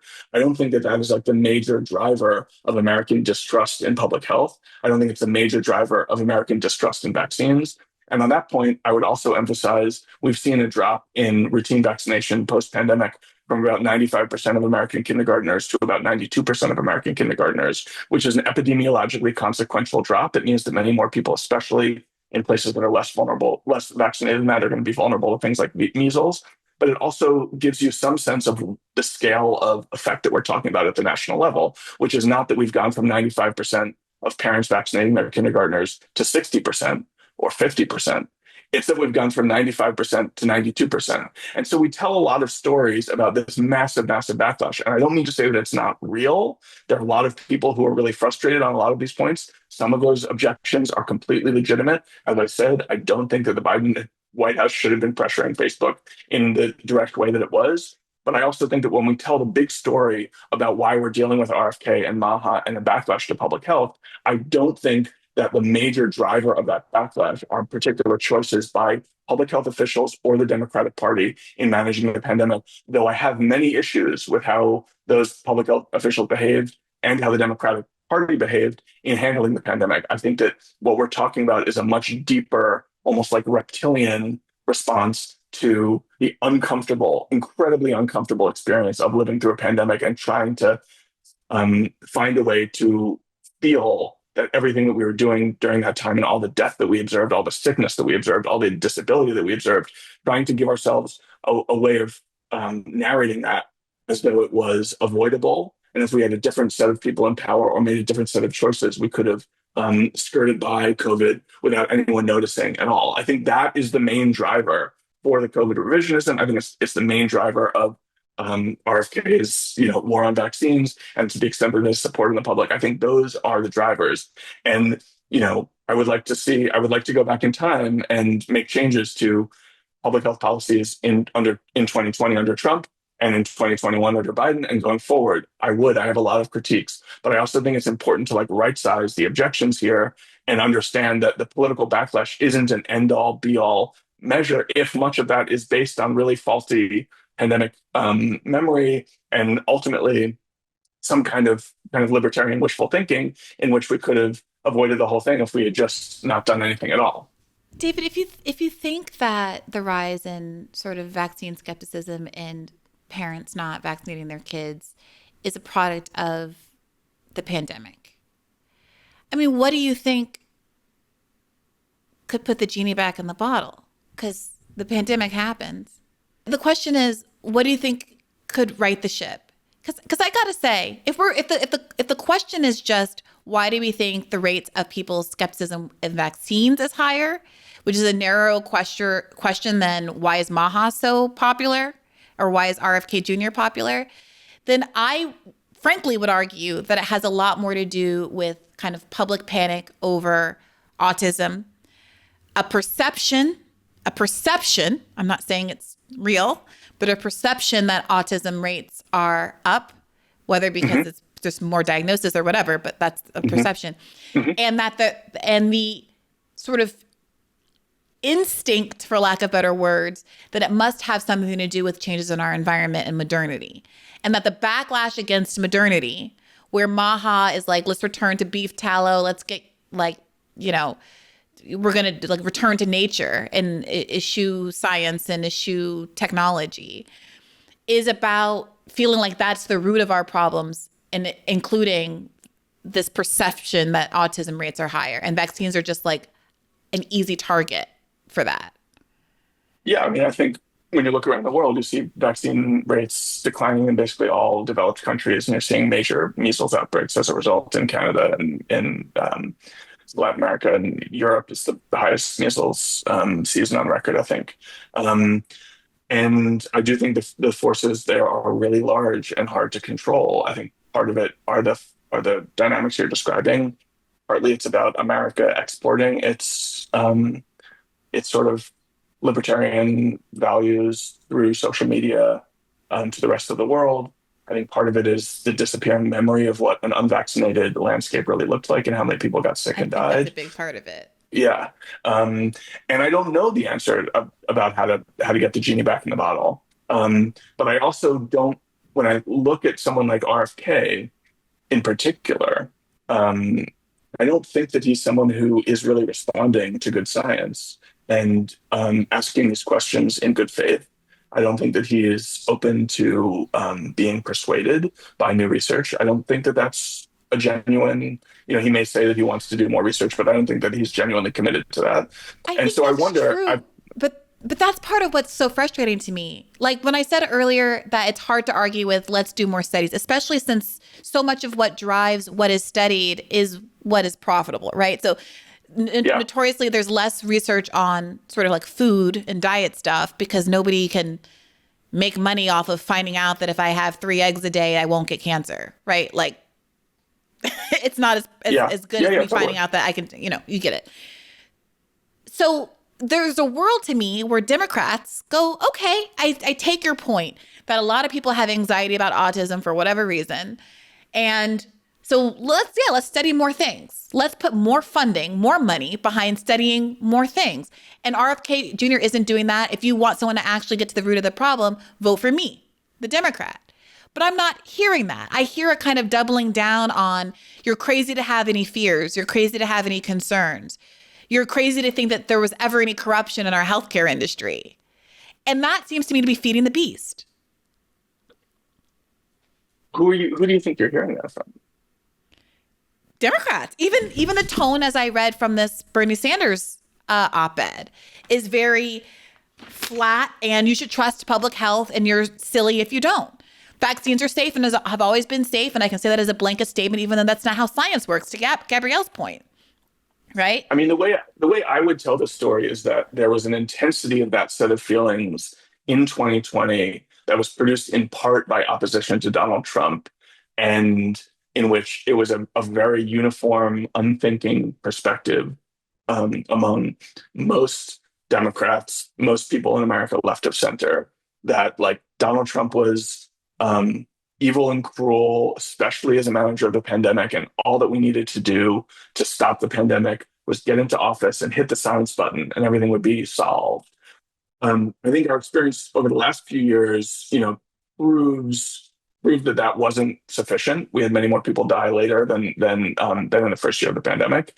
Um, but it also tells us what the set of values that most centrist Democrats had when it came to the pandemic in electing Joe Biden, which is that they really just wanted to move on. And when I think about where people are now, I would say that they're dramatically more skeptical of elite messaging and the values of public health than they were in 2020, even on the left side of the spectrum. They may be considerably less skeptical than someone like RFK or MAHA voters are. But I talk to people all the time who are like, I don't trust anything the government is telling me about health anymore after the pandemic. That seems quite common to me.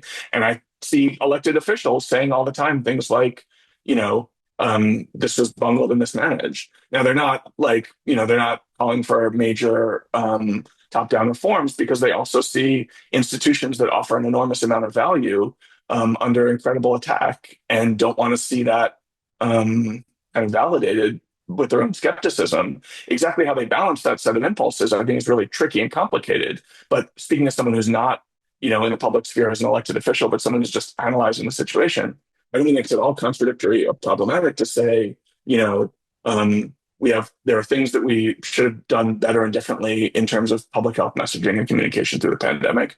We did make some mistakes, but also by and large, these systems served us. They did protect us, and that it's a crime to be undermining them so profoundly, both on the public health side and on the scientific research side. That to me seems to be a completely coherent set of positions.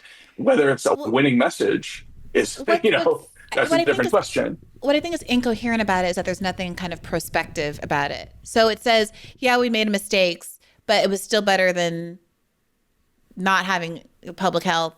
And so we're not going to change anything going forward.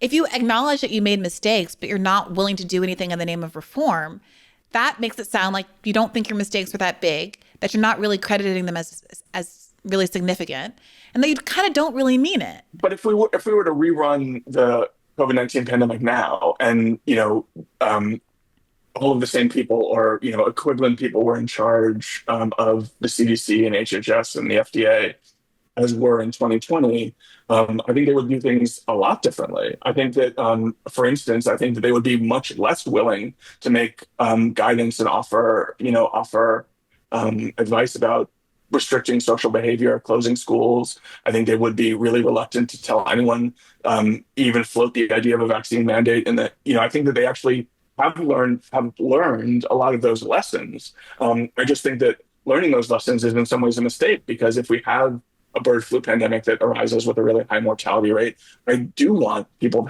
who know what they're talking about giving me advice about what to do, even if it turns out that only 85% of what they're advising proves to be helpful. I still want their wisdom and guidance. I don't want them to be shut up and shut down because I'd prefer to pretend that there was no pandemic going on. And so there's a way in which so you're saying like the liberal public health establishment hasn't learned any lessons here. And I see, just if I'm, through the conversations I have with public health officials, Not that they haven't learned any epidemiologists. Yeah, but that's lessons. not. No, please do not have me come back into this conversation and start having to regulate on that. That's not true at all. Wait a In minute, yeah, fact, but not that they haven't learned any lessons, but that there hasn't been any quote unquote accountability. So this happens throughout government. Nobody gets fired for anything. Like there's no turnover, but that more so that there hasn't been any. The fact that you learn from having done something wrong is not the same thing as putting mechanisms into place to prevent the bad thing from happening again in the future. So to this extent that people think that certain kinds of vaccines are recommended over others because of kickback deals, or that there was an effort to lift lockdowns because of private business interests as opposed to public health interests. Those things haven't been addressed, right? To the extent that there was a miscommunication or misinformation about the efficacy of masking because there was an effort to preserve. We don't domestically produce enough masks or didn't at the time, and there were these shortages that they wanted to save masks for public health officials, for doctors and whatnot. Is that something that's going to be addressed? So that's what I'm saying. It's like the space the MAHA kind of movement occupies that I think liberals haven't quite sussed out is that it feels like reformist. It feels not reformist, but it feels like it has an interest in changing the status quo as opposed responsive, yes, as opposed to just saying the status quo did its best. It'll try harder next time. I think you have to ask yourself what's with everything happening and whatnot, to what end? Like to what end? If we're going to go down this road where the people that have been elected now that are being put into power are telling you that the government cannot be trusted and that the experts cannot be trusted, these people who you have elected and whatnot to be your experts and to oversee all of this, if none of that can be trusted, and we're just going to do away with accepted medical science, with accepted public health interventions, a proven track record over decades. We are a country that has eliminated diseases and whatnot.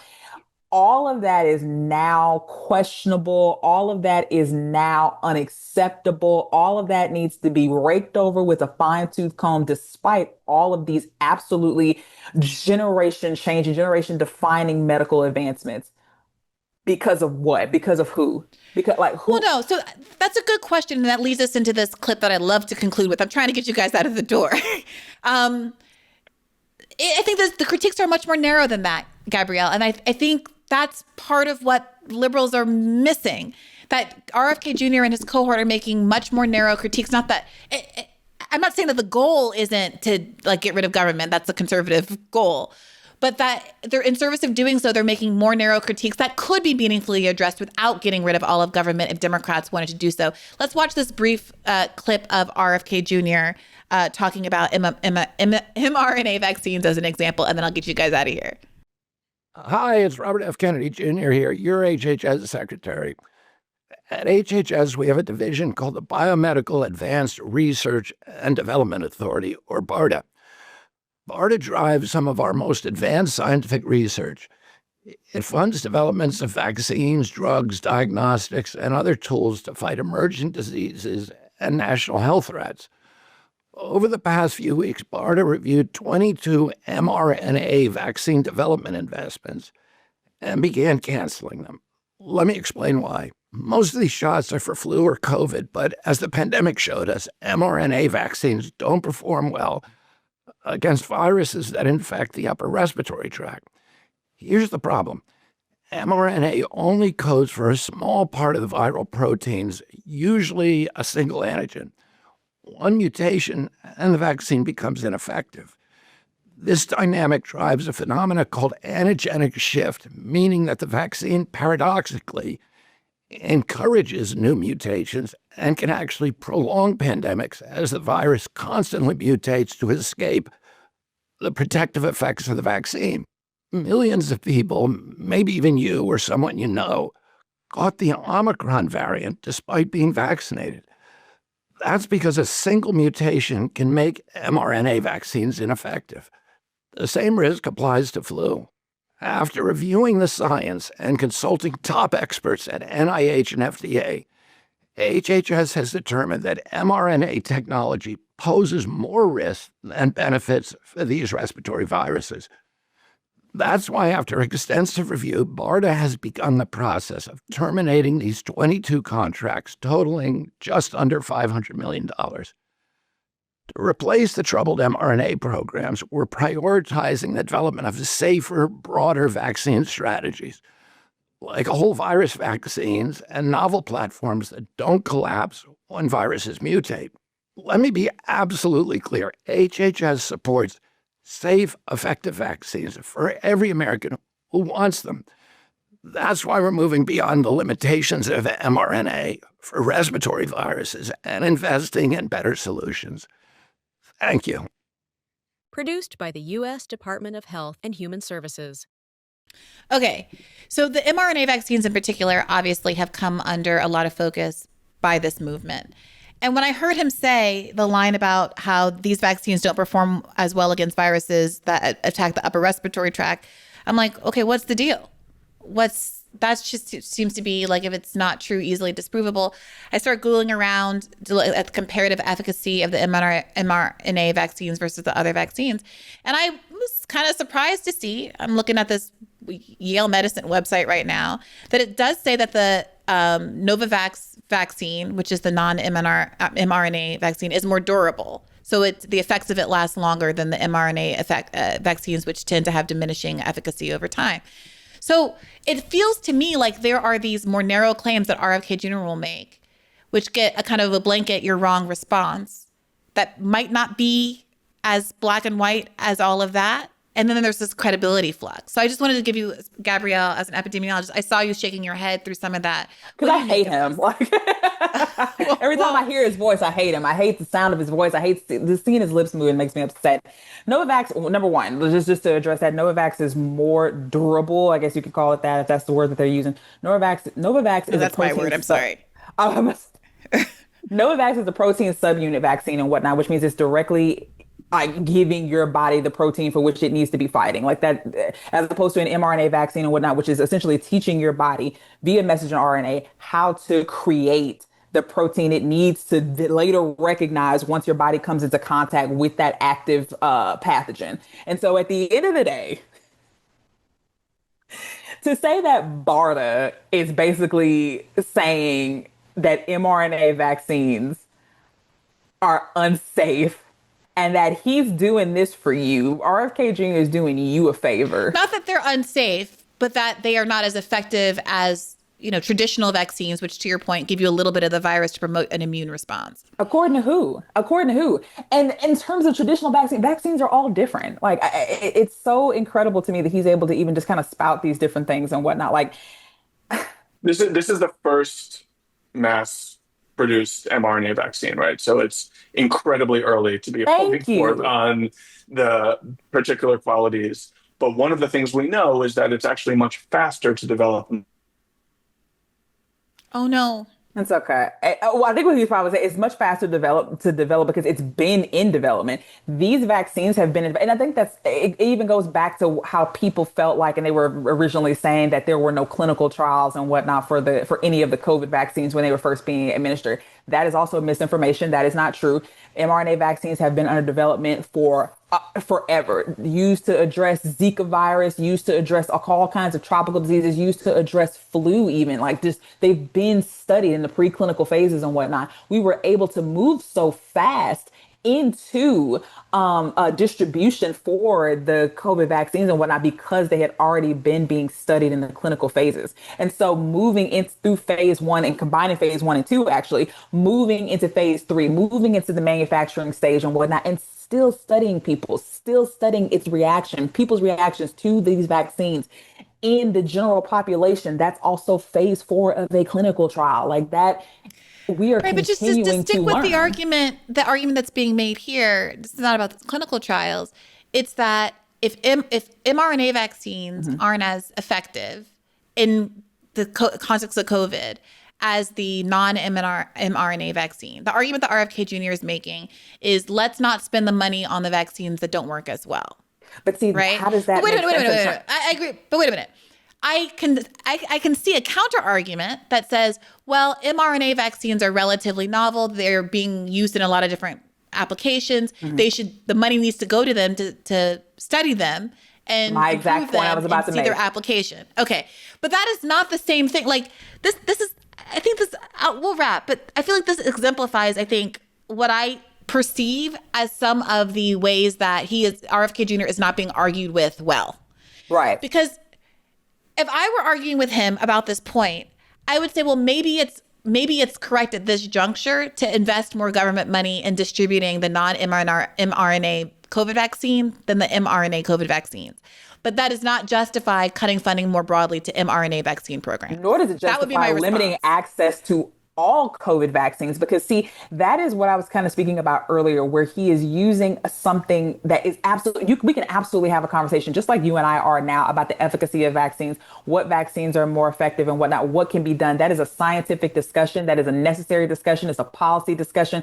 But you have to look at what he is saying versus what he is doing, because he is saying this that sounds absolutely reasonable, but what he is doing is facilitating your access to preventative health care being taken from you entirely. Because it's not that he is, speaking about, or actually ensuring that just these types of vaccines and whatnot are being pulled away from the public and whatnot, that you have to, discuss with your doctor, these different things. No, he is making it as to where multiple states are having to come up with their own battle plan, because the HHS is now saying, okay, well, we want to limit COVID vaccines to the general public entirely, indiscriminate of whether they're efficacious or not. Can you help me understand? I don't, it's not that I have any interest in being skeptical of that, but I do. I mean, I'm looking at this video clip that I just played you that got 55,000 likes on Twitter or whatever. And in that clip, he says, I hear what I'm saying. He says, for those who want it, we want to make sure that COVID vaccines are available for those who want it. Now, I'm bristle at that language because it's very much giving Medicare for all who want it, but never mind. So it seems maybe he's lying. And then the response to him is that you're lying. You're saying that people who want COVID vaccines can still have access to them, but in reality, you're limiting access in these ways. For example, in my state here in Louisiana and whatnot, you can no longer go to the pharmacy and self-attest in terms of wanting to seek out a COVID vaccine. I was turned away myself because I do try to get vaccinated at least twice a year, every 6 months. I was turned away because I did not have the work order, or the prescription is what y'all know as. So you need a prescription to get a COVID vaccine. You need a prescription now. And absolutely, you need a prescription. And that is why you're seeing more left-leaning states coming together in order to be able to be like, okay, we are going to pass policy that allows our pharmacies to let people self-attest.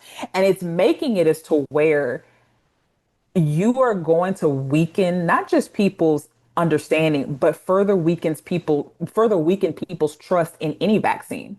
Because if they know, or if they hear public health officials, because whether you like it or not, RFK Jr. is a public health official. If they hear them saying, okay, well, this type of vaccine is just not, it's not very efficacious and whatnot, people are going to take that. They're going to hear that with a certain connotation, and they're going to think, oh, the COVID vaccine, I heard it's not that great. I heard this, that, and the third.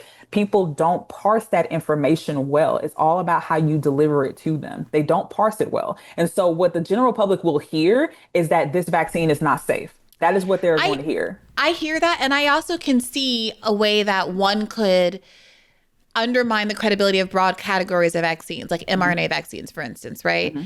And while it might be true in a limited case that this kind of mRNA vaccine is not as effective as this other kind of COVID vaccine, that if you can overstate the fact and undermine perfectly good vaccine. I totally understand that. But this is, I guess, my concern, that you and I are having a nuanced conversation about this. Mm-hmm. That is not my perception. I see a lot of flat, disclaimers.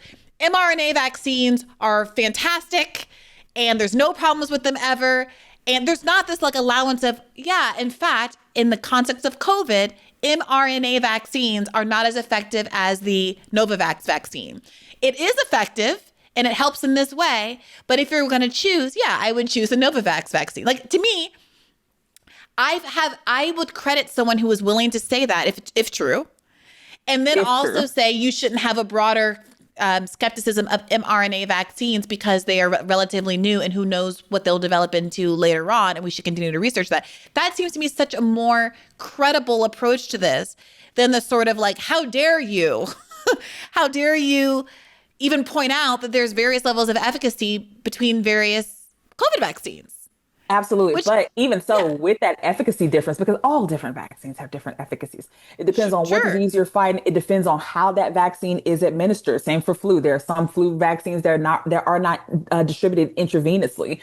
It all depends. And like you said, we can have a nuanced conversation about those differences, but the general public doesn't hear that well. It's all about how that information is disseminated. And so what they typically will hear, because for example, if you were to play that video, I have seen the general public react to it and whatnot on social media where the same way we're kind of talking about it now, where it's like, okay, well, this vaccine isn't efficacious. They're not going to then go seek out the Novavax vaccine. They are going to digest that as, okay, the COVID vaccine is not safe, which is why you have to be extremely thorough and extremely meticulous in how you are communicating about this, which he is not doing. And he knows by design why he's not doing it.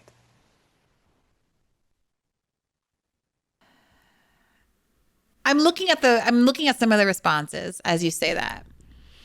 One of the top responses with 5.7 thousand likes is from someone called Dr. Jake Scott, who's based on Twitter, a medical doctor, who says the idea that mRNA. Let's take for the sake of argument. Obviously, anybody can be anybody. Based on Twitter, a medical doctor. Sorry, I just want to be so clear that I'm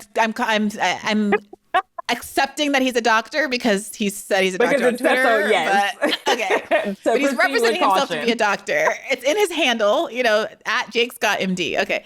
The idea that mRNA vaccines failed because they didn't block all respiratory infections reveals a fundamental misunderstanding of immunology. Absolutely. I don't know that that's what I heard RFK Jr. say. I didn't hear him say that that mRNA vaccines are all bad because they don't block all respiratory infections. I heard him say mRNA vaccines don't perform well against viruses that attack the upper respiratory system. I think that don't perform well. Okay. Then he goes on to say, Dr. Scott, no vaccine for flu, RSV, or COVID has ever done that. The goal is preventing severe disease in mRNA vaccines delivered. Fine. They saved millions of lives and gave us a platform that can be rapidly updated as new threats emerge. Walking away from that undermines our ability to respond to the next pandemic and puts lives at risk. That seems right. It doesn't necessarily seem responsive to what RFK Jr. says in the clip. I think we're just seeing people react that way to him, though, because of previous rhetoric for which he has espoused. And a lot of that comes from the fact that he has cleaned up much of what he has spoken about in terms of anti-vaccine rhetoric, in terms of anti-science rhetoric. He's cleaned up a lot of it, especially from his early days and whatnot, especially during the 2024 election period, where he was essentially saying things like, listen, measles isn't real and all these other kinds of things. And he's cleaned it up in a way to add to his a sense of reasonability. He has to be able to couch it in a way that makes people think, well, he's right some of the time. He's saying some good stuff. It introduces him to a new audience. It makes people skeptical of him look like they're overreacting, like they're exaggerating the threat that this man poses. And I think even the outgoing CDC director spoke on it a little bit, where they're saying, like, his rhetoric is so dangerous because he knows how to couch it. He knows how to couch it. And so you see people, like, and I'm getting to a point, you see people. No, I'm not, yeah. Like, you see comments like the one you just wrote out that, yes, they may be pushing back heavier than what his response in that video allows. But it's because a lot of people, especially on the left and especially in scientific communities, are looking at the totality of what RFK Jr. represents. It doesn't matter what he's saying at any given time. It doesn't matter if he's saying the sky is blue. Everything he says needs to be pushed back on, and it needs to be pushed back on fiercely, because this is only about him and the sycophants for which he is employing and that he's pushing into power being given even a shred of legitimacy. Everything he says has to be pushed back on, even his own hypocrisy, because what he's saying is not necessarily incorrect, but it's also not necessarily correct as well. And honestly, that's the danger of it. This is the last thing I'll say. I watched in 2015, 2016, Trump win as he said stuff and liberals seemed, from my perspective, to talk past him and not engage with the core of his arguments. And there was a lot of liberals pointing out, not incorrectly, that he was racist and xenophobic and corrupt. But they didn't respond to his points, which were that the government is corrupt, that politics is captured, etc. And so it doesn't matter how right you are if you're not responsive and if the things that your opponent is speaking to are legitimate. If you're not making a case that he's not going to do anything about the legitimate concerns he's raising, or that his own corruption prohibits him from doing anything about the legitimate claims that he's raising, you aren't getting to the core why people like them in the first place. And that is my concern about RFK Jr. and what my perception is of the sort of mainstream response to him in this movement. Just like Democrats, I think for structural reasons, were unwilling to acknowledge corruption in politics because they benefit from it and participate in it. There is an unwillingness to acknowledge that some of the concerns RFK Jr. and his cohort raise, even if they are pretextual and they're not going to do anything about it, are real concerns. And what I would like to see is Democrats filling a gap. Liberals, I mean, obviously I have limited investment in Democrats, but for the sake of argument, the opposition party filling the gaps, as opposed to what feels like a sort of doubling down on the how dare you question authority, consensus, which was the posture, it seems, that brought us here from 2020. I think that therein lies the crux of the issue with logical fallacies, honestly. I think that the only way out of this, because while I do agree with what you're saying, I will never agree with the messenger. You have to look at the evidence. You have to, not personalities or people who have seemingly correct anecdotes. Even now, and I've said before on social media, there are good things that Trump did during his first term that he doesn't even take credit for because it's not politically expedient and it doesn't go with his current narrative. Like, I personally benefited from his pausing of the student loan debt interest. I'm now in shooting distance of paying off $137,000 of student loans. Best thing that ever happened to me was Donald Trump's student debt bond. The best thing that Trump, one of the best things he ever did, he does not even speak about it anymore because it doesn't go with the current narrative.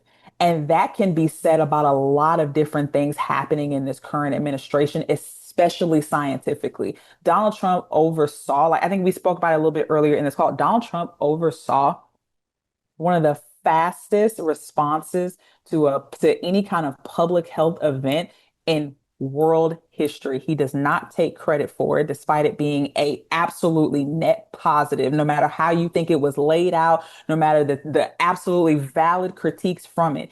He presided over that and he does not speak about it because it doesn't go to his current narrative and the narrative of the party that he serves.